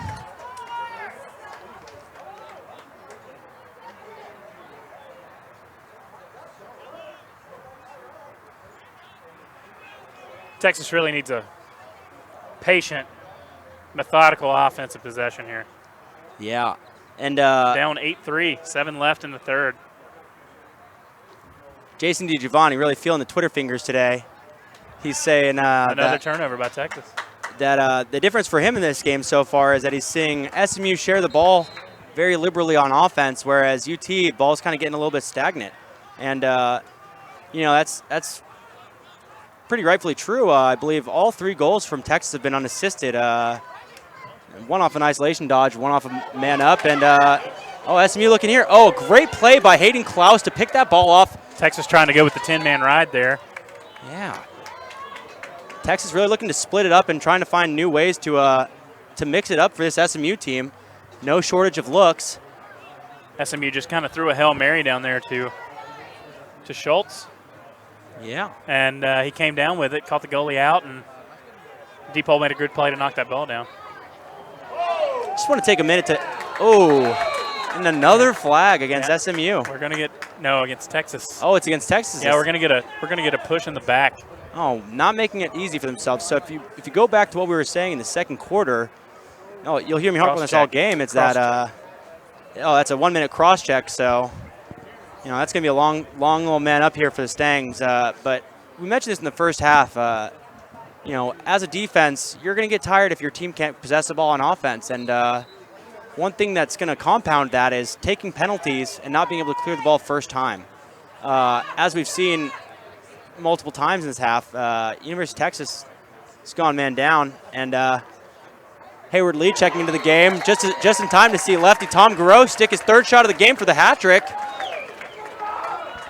And ultimately there it costed the Longhorns. You know, playing a lot of defense and then having to go down and play man down defense with one less guy is really going to hurt you. And Cliff, you were talking earlier in the second game today about body language. How do you see the body language here right now between these two teams? Well, I think Carl Lynch made his point very clear, and as SMU is doing very well, SMU is also playing very composed. They know they've still got another 20 minutes left in this game, so they're not going crazy after every score. They're just going as business as usual. Texas doesn't have their head down, though. I mean, they know that they can come from behind like they have before this year. Like you said against OU earlier this season, right down to the wire, OU was up on them and failed to possess the ball in the fourth quarter, and they had a nice little comeback, a little 6-goal run to end it. Look for this game to get really physical. Cam Doan, he's got 2 goals in the day. Looking to push transition, fakes it, feeling it. Oh, low. Tyrell's up to it. Tyrell is up to it. His second save since he's been in. High energy guy. Looks like SMU's going 3 down on the ride. Gonna have to find a midi up top. They find him. And they'll have numbers going forward. They're looking to push it. See if Hebner slows it down. I think he missed a cutting midfielder there, but again, they might have put a premium on possession time here.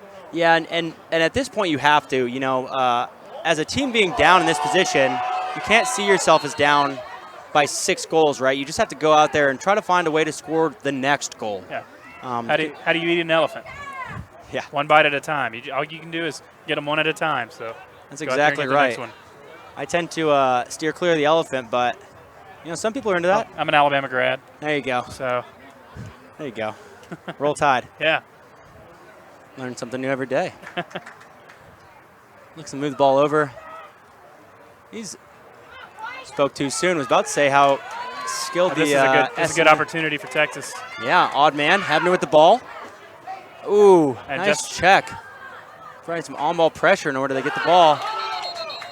We got what we call a little bit of a mom goal there. And we're going to have Noah Starr with a crease violation. Another stop. Another stop. Here we got the TCU players filing in here. Yeah, we got a nice little crowd of them seeing who they might have a chance to play tomorrow. Should they beat OU tonight in our second LSA D1 matchup that will take place at 7 o'clock here at the Crum Sports Complex over at SMU. If you can make it out, come on down. If you can't, feel free to follow along with us. If you're hearing this, you already are. We love you for it. Thank you. Feel free to call your parents and tell them they should join in too, because you know, we're just promoting Texas lacrosse here. One of the best games in the state. Very good product That's on right. the field right now. That's right. Would love to hear from any families of players from outside of the state that are watching this game who couldn't make it. I know both these teams support quite a few out-of-state players. I hope Matthew Frazier, number 12 on Texas's team, I hope his parents are watching. They're out of Aberdeen, Scotland. Wow. And having been there, let me tell you, it is an interesting place. They're probably not watching is what you're telling me? Probably enjoying it? Well, it'd be Oh, my! Nice little garbage goal from Schultz there. Odd little bounce off the crease feed to Doan, finds its way to the attackman, and that's what Schultz does best. He makes his presence felt without the ball in his stick. Really good off ball, as every good attackman will, and he finds a way to make an impact on the game without doing a one-on-one matchup. Goes and gets a little shake and a hug from his friend on the sideline, and he's back to action. Lead is now to 6. This may be 7. This may be getting out of hand for the Horns. They're going to need to stop the bleeding soon.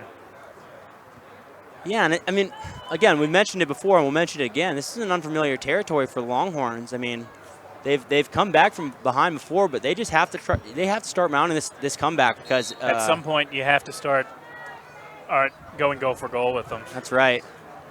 And SMU is one of those teams that they get you tired. They're going to push transition and they're going to smother you. You feel like the ponies are smelling blood? I think definitely. If you look at the way that their defense is playing, they play physical brand, but a lot. There you go again, another takeaway. Texas is having huge problems holding on to the ball. Yeah. I wonder, now, I've been seeing a lot more numbers today than I have in recent games on the field for Texas. Do you think that's a function of maybe trying to preserve some of their legs for the second half, or do you think Coach is just trying to mix it up a little bit more, or not getting enough production out of his first-line guys? What do you think, Cliff? That's interesting. You know, as a former coach, I would say that you want to stick with what got you here. Obviously, you've had success, but you know, with a roster as big as Texas and as talented as Texas is, you always want to feel there's another thrown away pass.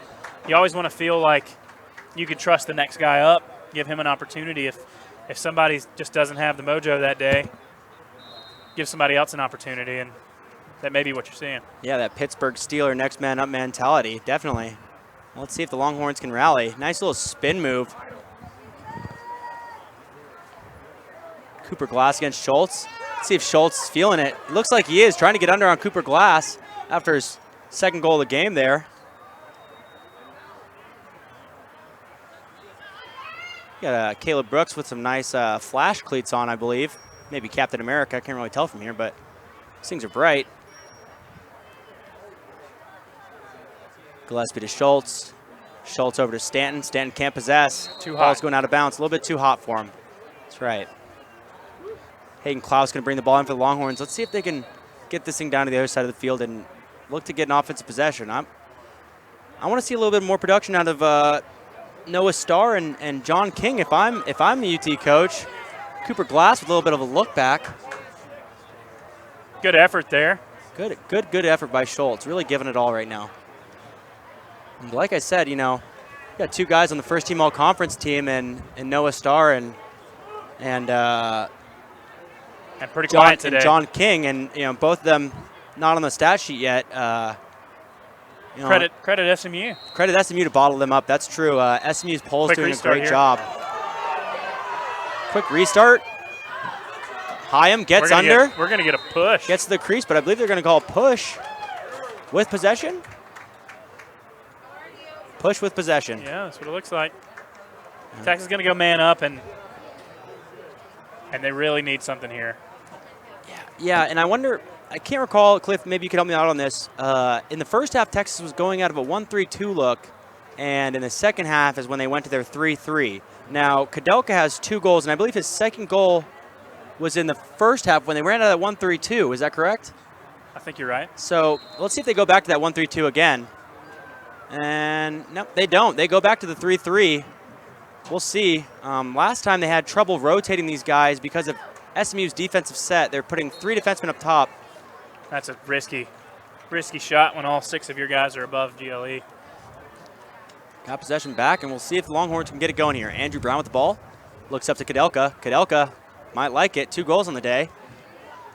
Step in. Feed to the crease. To Heim. Trail check. Saved that goal there. Yeah, a little bit wide. And that's really a spot that Texas is going to see open up a little bit with this defensive set. No one guarding the crease, more so everyone helping in to help the crease. Danny Kadelka with his 3rd goal of the game finds the back of the net. I'll give you a little fun fact here. Every single one of his goals has gone one place, and that's low. And actually, every single goal against SMU so far this game against Davide has gone low. I don't know if that's maybe that's something they've seen. Or Davide has played pretty well, and I think, you know, we were just right there on the angle of that shot. I think Davide was screened. So, you know, good job from Kadelka there, screening that shot, putting it right off his defender's hip. Yeah. Because let me tell you, as a goalie, you're already at a disadvantage if you can't see the ball till it's 2 feet out of the stick anyway. It's tough. Yeah, definitely. And I think that's a characteristic of the last couple goals. I think 2 out of the 3 of the goals from Danny Kadelka have been through traffic, as well as the goal from 48 earlier in the game. I think it was Jacob for the Longhorns. So maybe that's something they'll go back to, is trying to shoot through defenders or find their way to jam the middle. Ooh, nice takeaway from Cooper Glass. Let's see if Longhorns just got a goal and got a takeaway. Let's see if they can turn this into offense. 20 seconds left. They're pushing it. 20 seconds left. Coming out of the box, a little bit of action there. Probably should have a hold there. Got an SMU player kicking a stick, but we're still playing. Man on the ground, moves it. We're under 10. Andrew Brown can't find the ball. SMU possessed with 5 seconds left. Goes ahead and throws it up the field. Stan doesn't know what's going on, but that's going to bring us to the end of the 3rd period with a score of 4-2 with the University. 4 to 10. Been a long day, guys. Been a long day. Still got a couple more to go, but it's our 3rd game. That's right. We're locked in here. I'm Patrick Franklin, alongside Cliff White at Lone Star Power Ranks. If you want to tweet at us, getting a little bit cold over here. See if we can find some guys and gals to give us a little bit of little bit of something to ask and talk about during the live feed. But going to this fourth quarter, see if the Longhorn goal can get them a little bit of a spark. I see if you look across the field, I see our second string tent over there is on its last legs. On its last legs. Yeah, we've had some high winds here in Dallas today, and we've already ruined the MCLA tent. Oh, and there it goes. If you're watching live feed from home, that might be it. At least we have a little excitement here between quarters. That's right. That's right. If you're in the area and you have one of these in your truck, bring it by. Feel free to come on by. Yeah. Yeah. Free entry. I'm bringing you some LSA competition. We're at the LSA tournament here. Semifinal game between SMU and University of Texas. Later tonight we'll have OU playing TCU. OU getting the 1 seed out of the North, led by a couple of stellar attackmen out of Flower Mound High School, including the 2017 Offensive MVP of the league, Matt Hammond. Last ride for those guys. See if they can get it done against TCU, who no slouch themselves, coming off of a good playoff win against Texas A&M down at their place. So, a lot of action coming tonight, and we're happy to bring it to you here at Stickstar Lacrosse, and keep with us. We got a fourth quarter coming in, 6 goals the difference. Cliff, so we got another question here. As a coach in one of these timeouts, let's say I'll be Carl Lynch and you go ahead and be Bachmeyer. All right. What are you telling your team? You got the easy one. Oh, okay. I'll take Bachmeyer. No, it's okay. So, as Coach Bachmeyer out of this time off, what are you telling your team going into this fourth quarter? What kind of things are you harping on? I say that you got 15 minutes to correct this, or that's the end of the season, because as an LSA team, you're not going to get an at-large bid to nationals. Right. And it's never happened. No. And you did some good stuff earlier in the year. You beat Utah. You took BYU to overtime. All that's well and good. It doesn't matter if you don't win this game.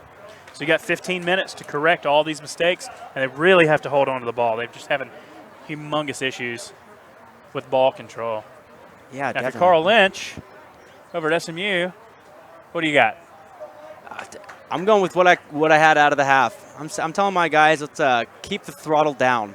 They're making a lot of good plays in between the boxes, playing hungry, and they're getting production out of their guys. If you look at the SMU, one thing of the difference of this game, I think, is if you see the difference in the scoring here. Looks like the SMU fan that got tossed earlier has made his way back in, and now the officials have stopped the game until he leaves. Not to be confused, it's actually, fun fact is he was wearing the number 26 jersey earlier. Thought he might be able to finesse his way back in with the number 32 jersey. A different jersey and a pair of glasses. He thought he could get back in here. Yeah, hard to escape the solo cup in the left hand and the prominent hat. Probably giving the ref the business there. We're getting a little escort out. That's why we haven't started yet. But let's not let this affect the game too much. Getting back to seeing these young men perform. Looking at SMU, they've gotten great production out of their guys. You see number 11, Tom Garreau, with 11 goals and an assist. And then you've got, their number 1 attackman, Nicholas Schultz, with 2 goals here in the game. So another face-off win from the Ponies. And Riley Hudick with the ball, moves it across. I think number 46, Luke. Gets the ball back. He's got Yeah, if you're SMU, I don't think you change a thing here. You just keep doing what you're doing. Play with composure. Yeah, and why should you? Just keep your head up. Don't get in a hurry. One thing to be said about these squads is this is a University of Texas team that last year didn't make it to the Final Four, and so this is a game. They had a down year last year. Yeah, they had and it was Coach Bachmeyer's first year there, and maybe it could be a little bit of jitters. And Cantrell, lefty, gets another one, shooting through a defender. Once again, from this end, screened around the defender. Yeah, off stick on Tyrell. On our guy Tyrell here, and SMU showing no signs of slowing down. These Ponies are really, Ponies are running right now, and they're kind of feeling themselves. And that's a goal by sophomore attackman Garrett Cantrell out of San Antonio, Texas. He was the LSA Rookie of the Year last year, if he sounds familiar. And he puts his team up just one more goal, stretches lead to 7 again. Yeah.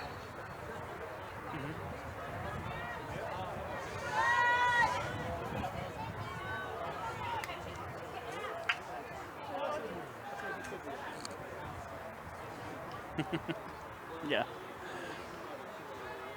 SMU controlling the faceoff yet again. It's really going to be hard for Texas to get back into this game. Yep. Oh, and that's not going to help. They're going to. That's not going to help. That's the right call. That's a push. It is, and that's going to be a tough one for UT to swallow.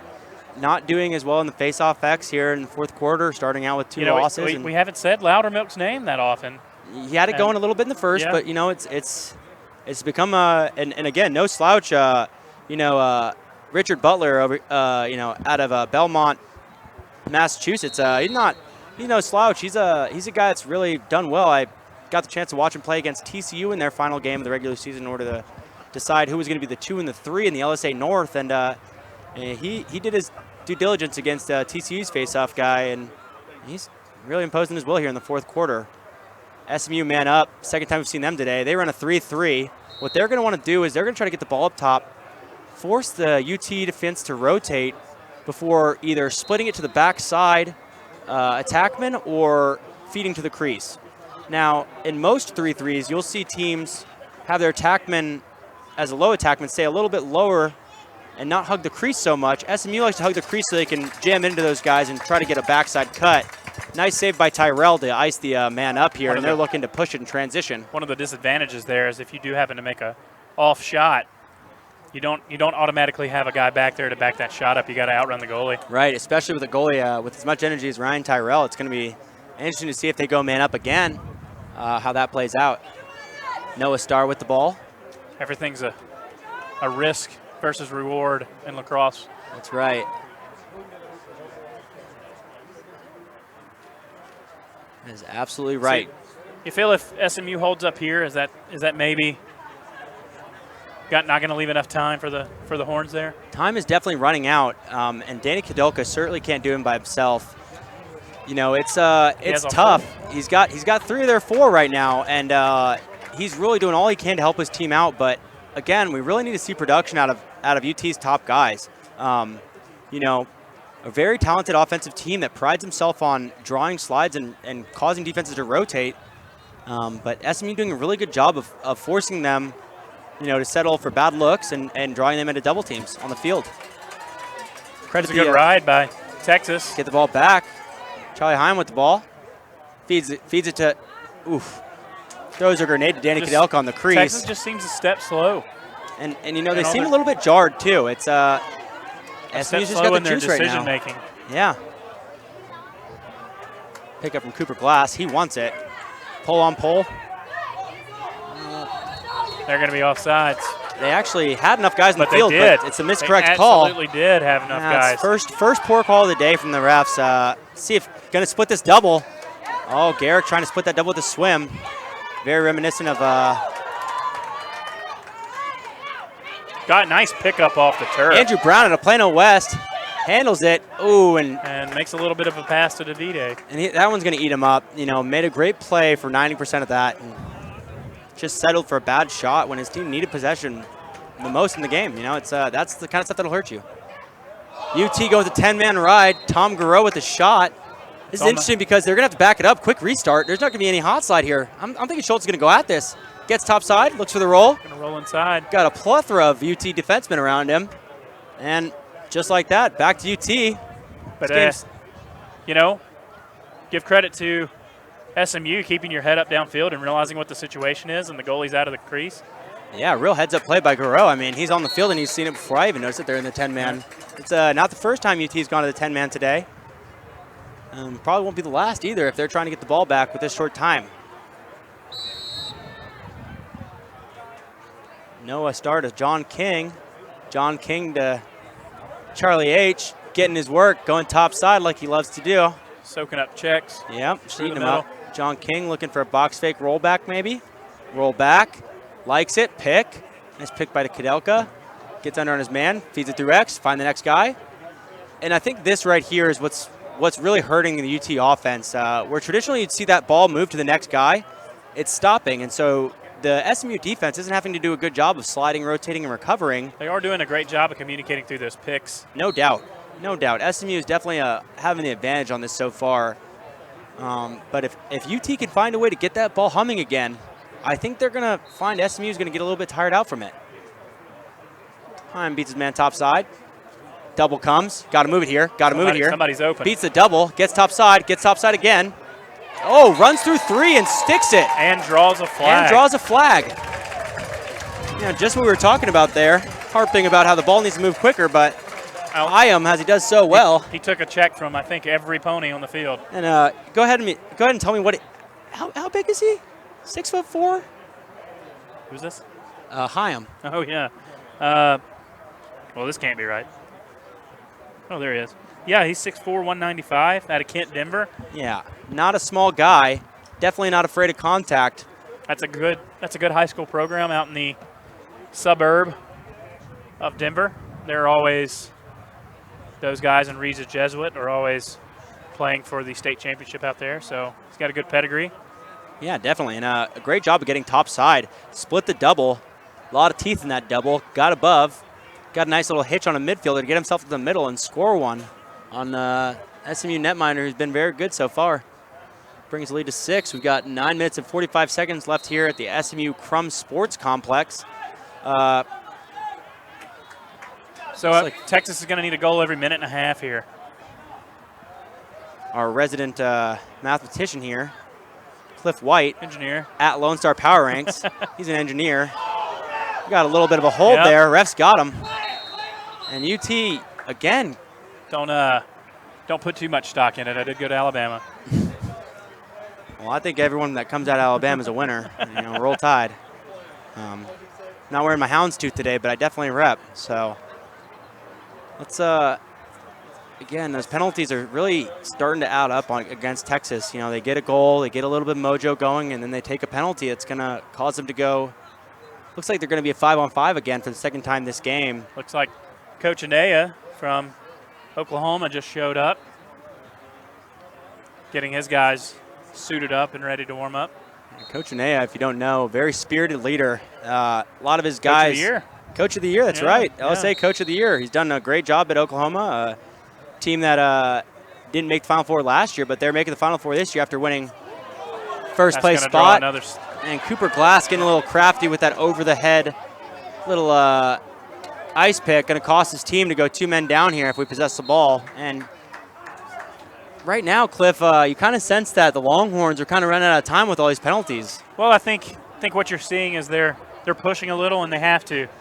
They're trying to, make plays. They're down 6 with 9 minutes left, and you got guys out there just giving it their all and not necessarily playing the most fundamental, and they're going to get some penalties out of it. Yeah, and you harped on this a little bit earlier.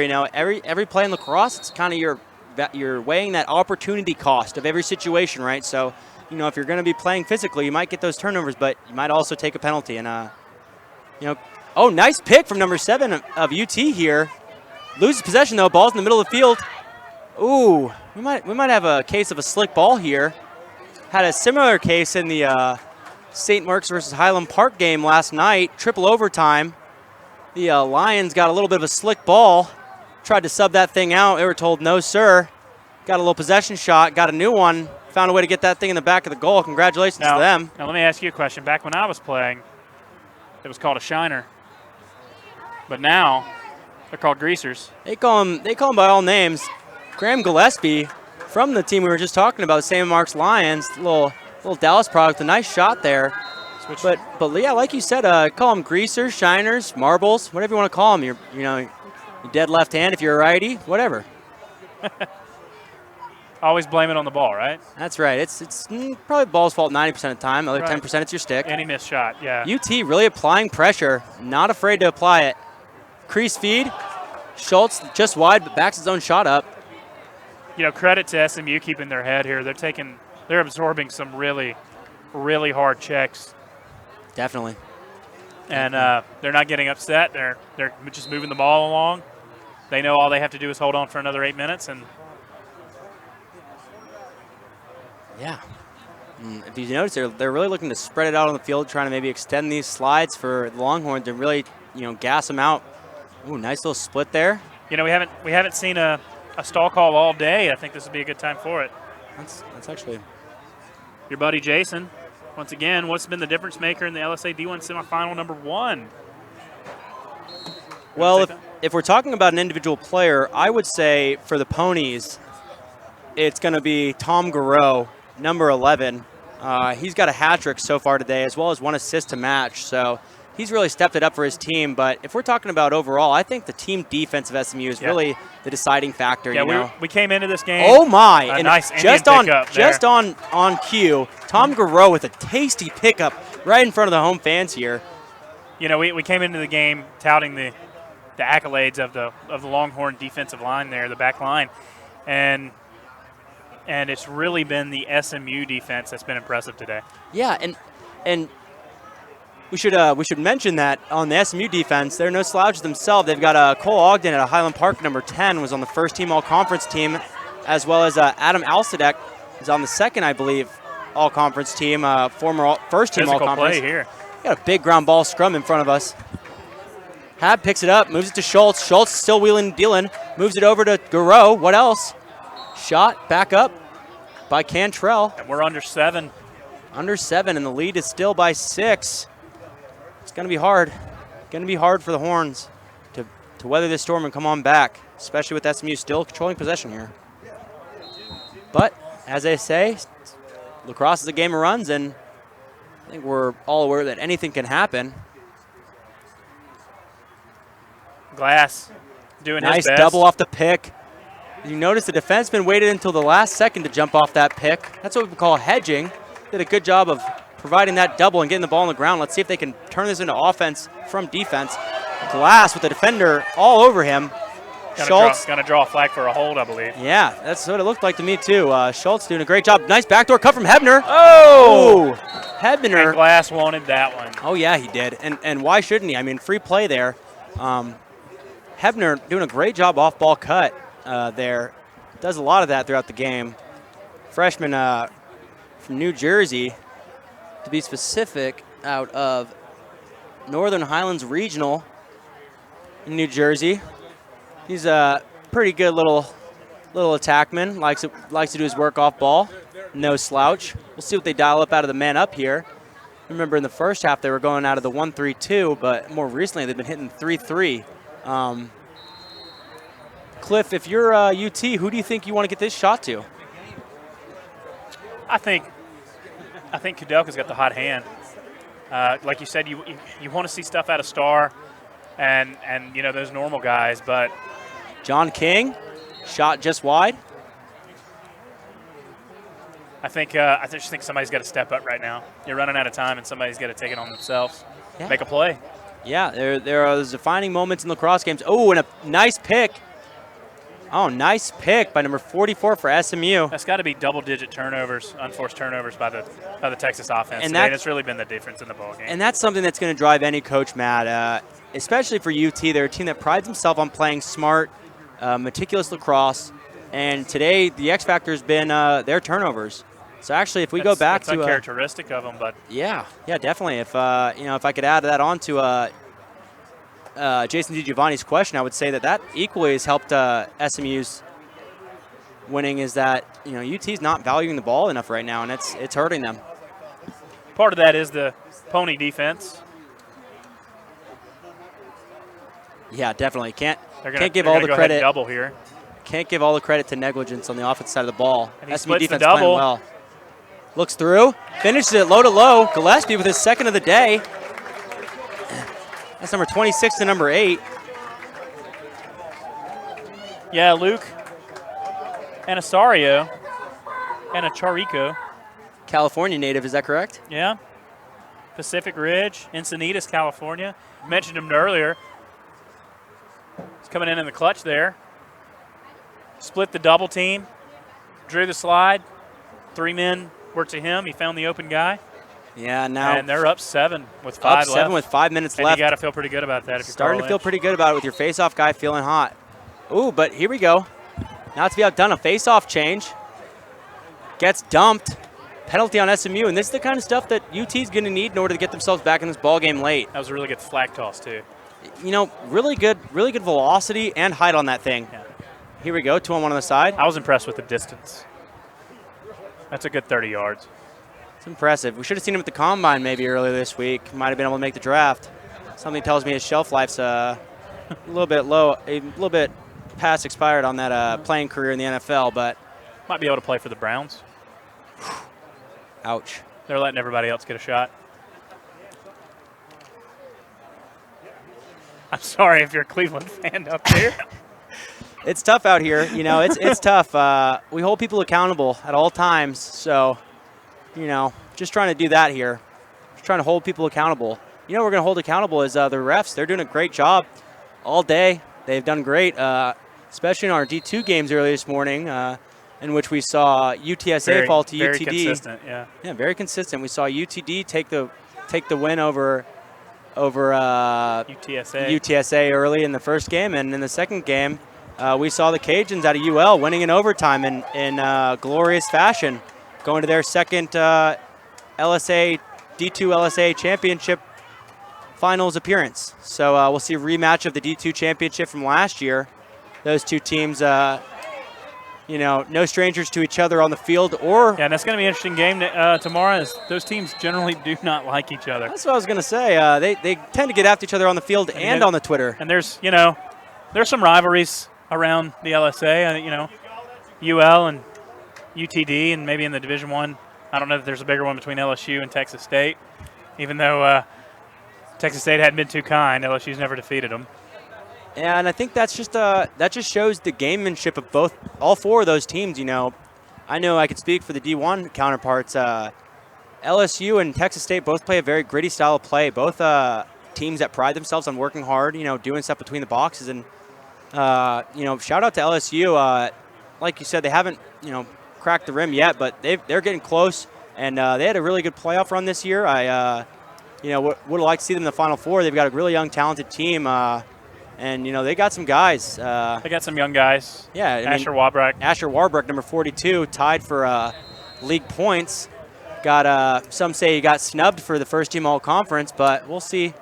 Rookie of the year in my book, though. Rookie of the year, definitely in my book. Unfortunately, we didn't have that this year in the LSA, it turns out. Not sure on that one. We'll figure it out. You know, we're doing what we can when we can. And Texas has made a goalie change while they're man up down here. Oh, wow, I didn't notice that. It's a good catch. They're going back to Metters for this last 4 minutes of the game. And Kudelka. Is Metters a senior? Metters is a senior. So I think that's Tyrell's a junior. Maybe. So I think that's Coach Bachmeier kind of giving respect to his goalie. Last dance for the senior out of Highland Park. Yeah. He's had a great career at Texas. Nice save. Let him finish it out on the field. That's a class move, Coach. Yeah. Peter Cordell out of St. John's, Houston. Ooh. Turnover. He's going to want that one back. But got time to, you know, got a little cushion, so. Needed a visa to catch up with that one. That's absolutely right.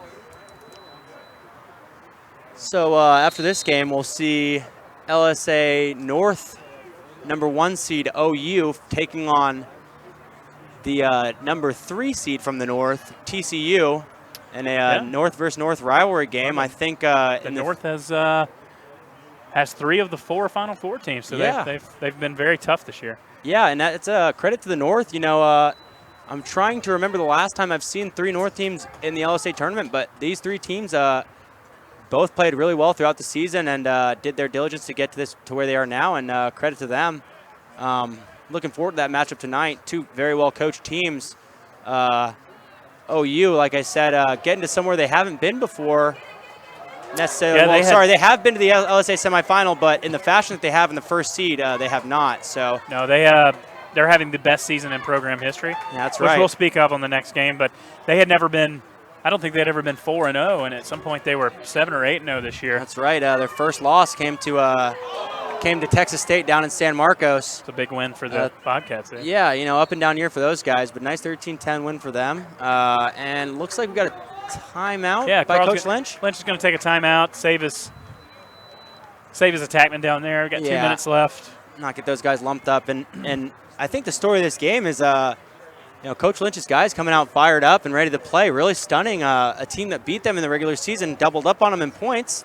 They say that it's hard to beat a team twice in the same season, and that's Very proving tough. true right now as they've more than doubled up on Texas with a 12-5 lead right now. 2 minutes left in the game. I'm Patrick Franklin at pfranklin24 is my Twitter, alongside Cliff White, Lone Star Power Rank. If anyone besides my good friend Jason DiGiovanni wants to fill in a question. Although we do appreciate that, Although Jason. we do love and appreciate you, Jason. Feel free to shoot out a little text or tweet to us. Jason, if you want to keep going, I'm loving it, man. Keep it up. We appreciate you guys watching and following along. Down there. Coach Zoda, Mrs. Zoda. We even got Miss Lee to send a tweet. So, we got it all humming. That's right. We got the head coach at St. Mark's turning back at me, looking like he's about to kill me because I'm talking about his wife. But turns out that's my dad, so we're going to be all right. It's like sitting next to Vin Scully. Just got told that it's like sitting next to Vin Scully. Don't know if I'm quite there yet. No but it's quite the matter honor. how you do today, you've got the biggest fans here sitting right in front of you. That's right. We got some big time fans on the Twitter sphere and here in town. And got a little bit of cool breeze coming in here to the Crum Sports Complex. And oh my goodness, He's nope, back again. Nope, Is it no? Let me look at the hat. It's If- same for hat, you same. guys- for You know for what? you Our guys made it in for the third time. All right. Hey, hat trick. A story of perseverance right here for getting into the game a third time. So for those of you guys who don't know, we had an SMU fan kind of get in a ref's ear, almost get out on the field, and Dustin Purcell, Gillespie getting to the middle and finds a net. Oh, mom goal. Even got me. I might be a mom now. Yep. Dustin Purcell, the ref over there, wasn't having it. Told him to get out, and that is the third time he's been kicked out of this game. So, Made a little jersey change, came back. Yeah, he had an SMU jersey on. He's changed numbers a couple times. But hey, an A for effort. Yeah. Oh, nice play from SMU's defenseman to get it back over the midline and not take the over and back call. UT still playing hard here. And minute 18 left. Yeah, minute 18 left here at Crum Sports Complex for the LSC D1 semifinal between the Longhorns out of UT and the Ponies out of SMU. And I just want to say, credit to SMU here. UT had a great season, only taking 2 losses on the season, one to a ranked BYU opponent. And, SMU's really tested their mettle here today. And credit UT for their regular season. They had a stellar regular season, taking the first seed of the LSA South, making some really great games, string together to take that seed of the conference finals. Conference crown, that is. And, really getting that brand of the UT lacrosse, getting back up here in the Lone Star State. And Graham Gillespie's just going to pour a little salt. But you know what? I don't blame him. I mean, when you got pressure on that, the UT defense isn't slowing down on you. You might as well keep playing offense. And that's actually going to be the hat trick for the freshman attacker Graham Gillespie out of St. Mark's High School in Dallas here. So that makes two hat tricks from SMU. You know, I didn't think about it before you just mentioned it. That Texas only did have 2 losses this year. One of them was to a ranked BYU in overtime, and the other one was to a defeated Alabama squad, a squad that had not won a single game at that point in the season. So I had forgotten about that. It's probably the biggest win in Alabama's history, and what you're seeing is probably just a tale of 2 teams. Is which Texas is going to show up, and unfortunately for the Longhorn fans today, the team that went out to Utah was not the team we saw here today. Yeah, and as we talk about that, we see 2 flags down on SMU, getting a little chippy late. You hate to see that. Game's already in hand, and see 2 guys going to the box with 36 seconds left in the game. 8-goal lead now, taking 2 men to the box for legal hits. We'll see if Longhorns can't put one in here, maybe get a little something to feel good about going into the next season. But again, credit to the Longhorns for getting here. Got Hebner winding up. Gets it over to Kadelka, over to King, John King.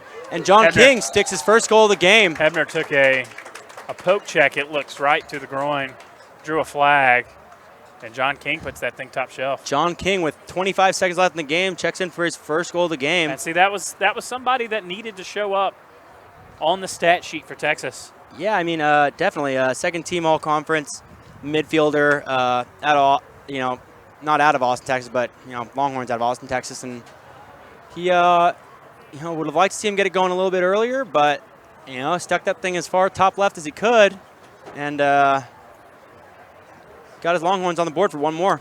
So we got a question from your boy Jason. Yeah, Jace. So we appreciate that. It's let me get to it here. Biggest takeaways from this game. What are we looking forward to most in the OU-TCU matchup? Cliff, you want to take that one? Well, I think the biggest takeaway from here is that SMU didn't come in with the polished resume that Texas did, but you cannot sleep on the ponies, and they are hungry for this, and they want to repeat. I guess they liked California. They want to go back, and that Texas has a lot to be proud of this year. Fell short here, didn't play their best, but a really good season. Did a lot for this conference nationally. Going out, playing those tough. Actually, both these teams have. Yeah. Gone out and done a lot for our conference on the national scale. Looking forward to the next game. I'm looking forward to seeing Ryan Lawton play for the first time in person. Ryan Lawton, a freshman from TCU, coming in and taking that starting goalie spot from a senior, Austin Birch, and really playing out of his mind this year. So I'm looking forward to that. And we'll Jason, keep watching. We'll touch more on that at the beginning of the OU game. We'll give you some more things to watch for. Yeah, but for now, let's give it up for the SMU Ponies, taking that game 13-6 to the LSA D1 South #1 seed Longhorns. Great season for Longhorns and Coach Seth Bachmeyer in his second year at the helm. But credit to the Ponies for really bringing it out and playing a full game here.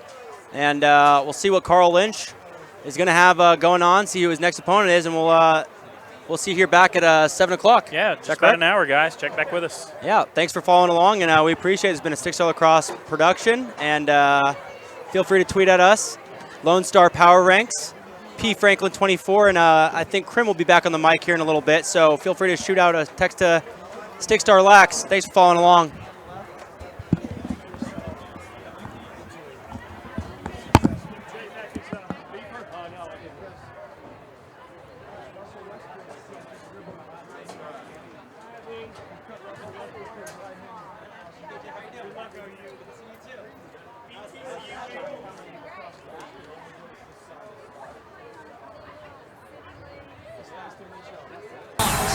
Are the 2002 Major League Lacrosse champions. Ryan Boyle scanning, scores!